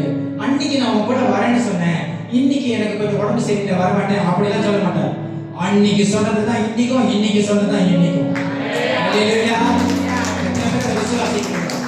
அன்னைக்கு சொன்ன ஆண்டவர் இன்னைக்கும் அதை செய்வார். நம்மளுடைய சந்ததிக்கும் செய்வார். இன்னும் 1000-2000 வருஷம் முன்னுக்கு போனாலும் அதை செய்வார். ஏன்னா வாக்கு கொடுத்தவர் உண்மை உள்ளவர். அநேக காரியத்துல நம்ம உண்மை இல்லை, ஆனா கர்த்தருடைய வார்த்தை உண்மைன்னு நமக்கு காண்பிக்கிறது. அல்லேலூயா. இன்னைக்கு நம்ம உட்கார்ந்திருக்கிறதே அவருடைய நன்மையினாலும் கிருபையினாலும். அல்லேலூயா. அவங்க விசுவாசிக்கிறீங்களா? அவருடைய தயவு இரக்கம் கிருபை நம்ம மேல இருக்கிறனால இன்னைக்கு நான் உசுரோட நிக்கிறேன், நீங்களும் உட்கார்ந்திருக்கீங்க. அப்படி இல்லைன்னா எப்பயும் நம்மளாம் அவுட், எப்பயோ. அல்லேலூயா. அல்லேலூயா. எத்தனை உயர்வு, எத்தனை நீங்களே யோசிச்சு பாருங்க, உங்களுக்குள்ள நீங்க கேட்டு பாருங்க. இந்த நிமிஷம் இன்னைக்கு நீங்க உட்கார்ந்திருக்கீங்க, எத்தனை விதமான என்ன சொல்லுவாங்க, அது நல்ல ஒரு வார்த்தை. அதுக்கு பதிலாக வேற வார்த்தை சொல்லிருக்கேன், அந்த வார்த்தை சொன்னா எத்தனை விதமான ஒரு சுழல் காத்து உங்க வாழ்க்கையில வந்துச்சு. எத்தனை காரியத்துல உங்களுக்கு தெரியும், விழுகிற காரியம் அப்படி எத்தனை விதமான சுழல் புயல் உங்க வாழ்க்கையில வந்திருக்கும். அந்த புயல்கள் மத்தியிலையும் அந்த சுழல் காத்து தெரியாது சுத்தி கொண்டு போய் வேற இடத்துல விட்டுரும். ஆமா தானே? அப்படியாப்பட்ட ஒரு சுழல் காற்று மத்தியிலையும் நடத்தி வந்து இன்னைக்கு இந்த வசனத்தை கேட்க உங்களை வச்சிருக்காருன்னா நீங்க பாக்கியமான அத்தனை உங்களை பாக்கியமான மாத்துவார். எத்தனை சூழ்நிலை வந்தாலும் இன்னைக்கு ஒரு சில உட்கார வச்சிருக்காரு. அல்லேலூயா. சோதரலாம். அததான் கர்த்தர் விரும்புறாரு உங்ககிட்ட. எனக்கு முன்பாக நடந்த உண்மையாயிடும். நான் உனக்கு எதை கொடுத்தோம் அது சின்ன ஊழியம், ஒரு பாத்ரூம் கழுவுற ஊழியமா இருந்தாலும் உண்மையாயிடும். பாத்ரூம் கழுவுற உடனே நாளைக்கு வேற இடத்துல நான் ஆசீர்வதிப்பேன். இங்க நீ விதைக்கிறது வேற இடத்துல அறுவடை வரும். சில பேர் விதைக்கிற இடத்துல தான் அறுவடை கேட்பாங்க. பாத்ரூம் கழுவாங்க, மேலே 2 பாடணும்னு ஆசைப்படுவாங்க. அல்லேலூயா. இருக்குதா? இருக்கா? கண்டிப்பா இருக்கும். எல்லா இடத்துல ஒரு இடத்துல இருக்கும், அந்த ஜனங்கள் இருப்பாங்க. ஆனா நான் சொல்றேன், அதை எதிர்பார்க்காது. விதைக்கிற இடத்துல உங்களுக்கு அறுவடை வரணும்னு. ஆனா நாம தானே யோசிப்பு விதைச்ச இடத்துல ஆண்டவர் அறுவடை கொடுத்தாரு, எகிப்துல தான் அறுவடை கொடுத்தாரு. அதுவும் கூட பிறந்தவங்க எல்லாமே பார்க்க முடிக்கிற ராஜாவை வச்சார். அவன் விதைச்ச இடம் வேற, அவன் அப்பா வீட்டில் விதைச்சிருக்கு. ஆனாலும் அவன் விதைக்கப்பட்டதோடைய அறுவடை எங்க வந்துச்சு? எகிப்துல வந்துச்சு. எத்தனை பேர் அது விசுவாசிக்கிறீங்க? யோசிப்பு தெரிஞ்சு எல்லாத்துக்கும் ஆமாம். யோசிப்பு அண்ணன் பேர் வச்சுட்டாங்க கூடிய போயிருக்கதை அப்படின்னு விதைக்கப்பட்டவனை பார்க்கும்படி தான் செய்வான். அந்த மாதிரி விதைச்ச இடத்துல அறுவடை எங்காதீங்க. அறுவடை வருதோ வரலையோ, எங்க தீயில நெருப்புல ஆண்டவர் விலை செய்யறாரோ விலை செய்யலையோ, நான் உழுவுறனோ உழுவலையோ, நான் உழுந்தாலும் என்னை தூக்கி எடுக்க வராதோ வரலையோ, எனது எல்லாவற்றிலும் நான் உண்மை நேசித்து உண்மையை உண்டமாக அது வேற மாதிரி ஆண்டவர் தேர்ந்து. நான் அந்த மாதிரி கேட்பேன். நான் போகிறேன், நான் உழுவுறனோ உழுவலையோ, என்னை நீங்க தூக்குறீங்களோ தூக்குறீங்களோ, அனுமதிக்கிறீங்களோ அனுமதிக்கிறீங்களோ, நான் தீயில ஒட்டி விழுவனோ இல்லை என் கூட சேர்ந்து நீங்களும் வரீங்களோ. அல்லேலூயா. நெருப்புன்ற பொய்யில நான் ஒண்டி விழுவனோ இல்லையோ, இல்லை என் கூட சேர்ந்து நீங்களும் வரீங்களோ இல்லையோ, எது எப்படி இருந்தாலும் எனது எல்லாவற்றிலும் நான் நேசிப்பேன். எனது எல்லாவற்றிலும் நான் நேசிப்பேன். அல்லேலூயா. அதெல்லாம் கத்து நோக்குகிறார். எதிர்பார்த்தது ஒரு கூட்டம், ஆனா எதிர்பாராம நீங்க விதைக்கிற அதனுடைய அறுவடை வேற மாதிரி. எதிர்பாராத இடத்துல விதைக்க கத்துக்கோங்க, எதிர்பாராம செய்ய கத்துக்கோங்க, அதனுடைய அறுவடை வேற மாதிரி. இல்லையா? அப்படியே எந்திரிங்க, நீங்க எல்லாம் எந்திரிங்க. நம்ம எல்லாத்துக்கும் நேரம் அதிகமாக கொடுக்கப்படாது. எல்லாம் எந்திரிக்கணும். நம்ம எல்லாத்துக்கும் நேரம் அதிகமாக கொடுக்கப்படல வாழ்க்கையில. இன்னைக்கு வாழ்றோம், நாளைக்கு இருக்குமான சொல்லியா சொல்ல முடியுமா? சொல்ல முடியுமா? தம்பி முடியாது. இன்னைக்கு நம்ம இருப்போம்யா, அடுத்த நாளைக்கு இந்த டைம்ல நான் இருப்பேன் எனக்கே தெரியாது. ஆனாலும் இருப்போன்ற ஒரு நம்பிக்கை. அந்த நம்பிக்கை யார் மேல இருந்து வருது? கர்த்தர் மேல இருந்து வருது. இன்னைக்கு உங்ககிட்ட எல்லாத்தையும் ஒரு ஆண்டவருடைய பிள்ளையா சொல்லிட்டு உங்க வாய் திறக்க வாழ்க்கை நம்ம வரல, மாற்றம் ஏன் நம்ம வரல? வாயை திறக்க. சில பேர் வாயை திறக்க மாட்டாங்க, வாயை திறக்க மன்னிப்பே கேட்க மாட்டாங்க, வாயை திறக்க மனம் திரும்ப மாட்டாங்க, வாயை திறந்து ஒரு உடன்படிக்கை செய்ய மாட்டாங்க. எல்லாத்தையும் அலட்சியமா எடுத்துக்கிட்டு இந்த பிரசங்கம் தான் அடுத்து வரும், ஒரு சூப்பரான பிரசங்கம் அப்ப கேட்டு மாறிக்கலாம். அப்படிலாம் இல்லையா காலம்? கர்த்தருடைய வார்த்தை நீ உங்களுக்கு முன்னாடி சொல்லுகிறது, என்னோடு எனக்கு முன்பாக நடந்து உண்மையும் உத்தமமாகும், அப்பொழுது உன்னோடு உடன்படிக்கை செய்து கொண்டு ஆசீர்வாதங்களை காண செய்வோம். நீ திரளான ஜாதிகளுக்கு எத்தனை பேருக்கு நம்ம கடன் கொடுக்கணும்னு ஆசை? மனம் திரும்பி ஒப்பு கொடுத்து ஆண்டோட உடன்படிக்கை செய்ய கையை நின்னா கொடுக்கணும், வாங்க கூடாது. அதான் கர்த்தருடைய பிள்ளை. வானம் பார்த்த கை மனுஷனை பார்க்க கூடாது. இல்லையா? ஆண்டவரை பார்த்த கை மனுஷனை பார்க்க கூடாது. அதுதான் நான் சொல்லிட்டு போறேன். பிள்ளைங்களுக்கு கையை நீட்டு கொடுக்கணும், அப்படியே வாங்க கூடாது. வாயை திறந்து ஒரு உடன்படிக்கை செய்ய உங்களுக்கு ஆண்டவர்.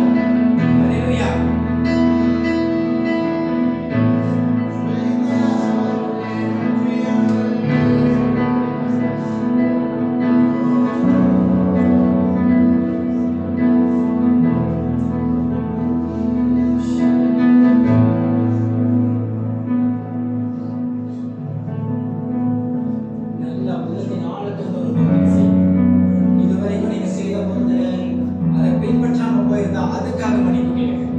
இப்ப செய்ய போகிற உடன்படிக்கை புதிய உடன்படிக்கையாக தேவனுடைய சமூகத்தில் உங்களை தாழ்த்துங்க, கர்த்தரை உயர்த்துங்க.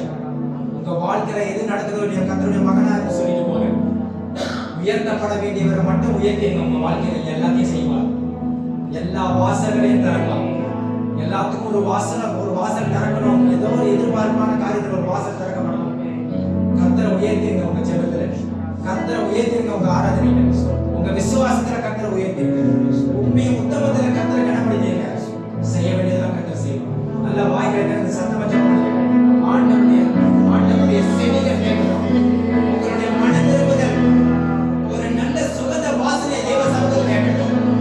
அந்த வாசனையை எட்டி தேவன் அந்த வாசனையை முகர்ந்து உங்களை தொட வரணும். இல்லையா? ஆண்டவர் சொல்லுகிறார், பூமியின் மேல நல்ல சுகந்த வாசனையை முகர்ந்து நான் இறங்குகிறேன் கேட்கிறார். அந்த ஆண்டவர் உங்க கிட்ட புறப்படுகிற அந்த புதிய உடன்படிக்கை கேட்க, அந்த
எங்களுடைய தேவைகளை சொன்னீங்க, பொருளாதாரத்தை மாத்துங்க, வாழ்க்கை தரத்தையே மாத்துங்க, வாழ்க்கை தரத்தையே மாத்துங்க. இனி வாங்குகிறவர்களா இருக்கக்கூடாது, கொடுக்கிறவர்களா இருக்கணும் சுவாமி. எனக்கு தன்னை தாழ்த்த கற்றுக்கிட்ட சுவாமி. உயர்ந்தது கர்த்தர் பண்ணலாம், உயர்த்தப்பட வேண்டியது கர்த்தர் பண்ணலாம், மனுஷன் கிடையாது.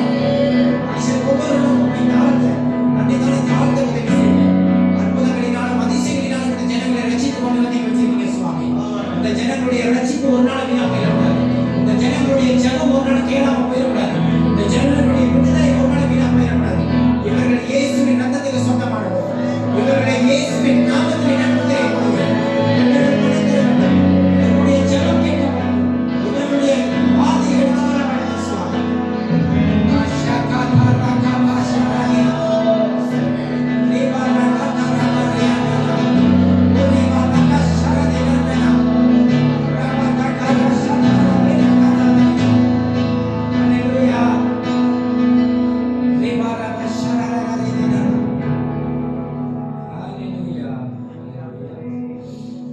எங்களை நேசிக்கும் எங்களது நல்ல தகப்பனே, கர்த்தாவே, நீர் ஒருவரே மேல வானத்துக்கும் தாழ பூமிக்கும் சொந்தக்காரராக இருக்கிறீர் ஆண்டவரே. நீர் ஒருவரே வானாதி வானங்களை ஆளுகை செய்கிறவர். நீர் ஒருவரே ராஜாதி ராஜாப்பா. உம்முடைய நாமம் என்றும் மேலானது. உம்முடைய நாமத்துக்கு எங்களை தாழ்த்தி உம்முடைய நாமத்தை உயர்த்துகிறோம் ஆண்டவரே. நீர் சர்வ வல்லமை உள்ளவர். உம்முடைய வசனம் இன்று இந்த ஜனங்களுக்கு உண்டாயி, நான் சர்வ வல்லமை உள்ள தேவன், நீங்கள் அனைவரும் எனக்கு முன்பாக நடந்து உத்தமமாக இருங்கள் என்று சொல்கிற வார்த்தை மூலமாக ஆண்டவரே, இந்த நிமிஷத்திலிருந்து இங்க இருக்கிற பெரியோர் சிறியோர் வயது பெரியோர் எல்லோரும் ஆண்டவரே, வாலிபர்கள் அநேகர் ஆண்டவரே, உம்முடைய சமூகத்தில் ஒரு உடன்படிக்கை செய்து, உம்முடைய சமூகத்தில் மனம் திரும்பி உம்மோடு ஒரு உடன்படிக்கை செய்து இன்னும் அதிகமாய் உம்மிடத்தில் கிட்டி சேர கர்த்தர் கிருபை செய்யுங்கப்பா. அதற்குரிய வாசலை கர்த்தர் திறந்து கொடுங்கப்பா. அப்படி திறந்து உம்முடைய சமூகத்தில் கிட்டி சேரும்போது அவர்களுடைய ஆசீர்வாதத்தின் வாசல் இன்னும் இயேசுவின் நாமத்தில் மிகவும் பெருளாய் திறக்கணும் ஆண்டவரே. கர்த்தருடைய நாமம் அவர்கள் வாழ்க்கையில் இன்னும் மகிமையை வெளிப்படணும் ஆண்டவரே. தடையா இருக்கிற காரியங்கள் மீகா 2:13 சொல்கிறது, தடைகளை நீக்கி இப்பொழுது ஆண்டவர் தடைகளை நீக்கி அவர்களுக்கு முன்பாக சென்று தடைகளை நீக்கி ஒளிப்பிடத்தில் இருக்கிற உதயங்களையும் அந்தகால பொக்கிஷங்களும் ஜனங்களுக்கு தாங்க சுவாமி. உம்முடைய ஜனங்களுக்கு நீங்க தான் செய்யணும் சுவாமி. உம்முடைய ஜனங்களுக்கு நீங்க தான் தஞ்சம் ஆண்டவரே. உம்முடைய ஜனங்களுக்கு நீங்க தான் கோட்டை ஆண்டவரே. உம்முடைய ஜனங்களுக்கு நீங்க தான் ஆசீர்வாதம் சுவாமி. ஆசீர்வாதத்தை அவருக்கு விடுகிறேன். அமைக்கு குமிக்கு சரிக்கு விடுபடிக்கு ஒரு திரளான ஆசீர்வாதத்தை உலகங்களை நடத்துங்க. பரிபூரணத்தினால நடத்துங்க. பாவத்தை அறிக்கையிடக்கூடிய ஞானத்தை கொடுங்க. இன்னும் பரிசுத்தமாய் வாழ அர்ப்பணிங்க. இருதயத்தில் சுத்தப்பட்டவர்களாய் உம்மை தரிசிக்கக்கூடியவர்களாய் மாற்றுங்க. உம்முடைய நாமம் கர்த்தாவே இந்த ஜனங்களுடைய வாழ்க்கையை இன்னும் மகிமையாய் வெளிப்படுத்தும். இந்த வருகிற காலத்துல, இந்த நிமிஷத்துல இந்த தகப்பனே, வருகிற காலத்துல, நேரத்துல, நிமிஷத்துல, வினாடியில, ஒவ்வொரு நிமிஷமும் ஜனங்களுடைய வாழ்க்கையில தேவனுடைய மகிமையை வல்லமையாய் வெளிப்படும்படிக்கு நான் ஒப்பு கொடுக்கிறேன். உள்ள ஜனங்கள் அனைவரும் உமக்கு சொந்தம். உள்ள ஜனங்கள் யாவரும் உமக்கு சொந்தம். கர்த்தருடைய ஆவியானவர் எங்கு உண்டோ அங்கு விடுதலை உண்டு. தேவனுடைய ஆவியானவர் இவர்களை நடத்தும்படி ஒப்பு கொடுக்கிறேன். தேவனுடைய பரிசுத்த ஆவியானவர் இவர்களை ஆளுகை செய்யும்படி ஒப்பு கொடுக்கிறேன். இவர்களுடைய வலது கையை பிடித்து பயப்படாதே, நான் உனக்கு துணை நிற்கிறேன். என்னுடைய நீதியின் வலது கரத்தினால் ஐசையா 41 கர்த்தருடைய வசனம் உங்களை பார்த்து கர்த்தர் சொல்லுகிறார், என் ஜனமே மகிழ்ந்து களி கூறு. கர்த்தர் பெரிய காரியங்களை செய்கிறார். உங்க வாழ்க்கையில செய்கிறார், உங்க குடும்பத்துல செய்கிறார், உங்க வேலையில செய்கிறார், உங்க சபையில செய்கிறார், உங்க சரீரத்துல செய்கிறார். உங்க ஆவியில புதிய மாற்றம் வருகிறது. உங்க ஆத்மால அது புதிய தெளிந்துள்ள ஆத்மாவை கர்த்தர் மாற்ற வல்லமை உள்ளவர். ஐசையா 41:10 சொல்றேன், இந்த ஜனங்கள் அனைவரையும் தகப்பனே, இந்த ஜனங்களுடைய வலது கையை பிடித்து பயப்படாதே, நான் உனக்கு துணை நிற்கிறேன். என்னுடைய நீதியின் வலது கரத்தினால் உங்களை தாங்குவேன், தப்புவேன், ஏதுவேன், சுமப்பேன் என்று சொல்லி உங்களை வழிநடத்தி ஆசீர்வதிங்க. தகப்பனே, இந்த ஜனங்களை மனதால் ஆசீர்வதிங்க. இந்த ஆசீர்வாத ஜெபத்தை கர்த்தர் செவி கொடுத்ததற்காக நன்றி சொல்லி அதனுடைய கர்த்தர் காரியங்களை வாய்க்க செய்வதற்காக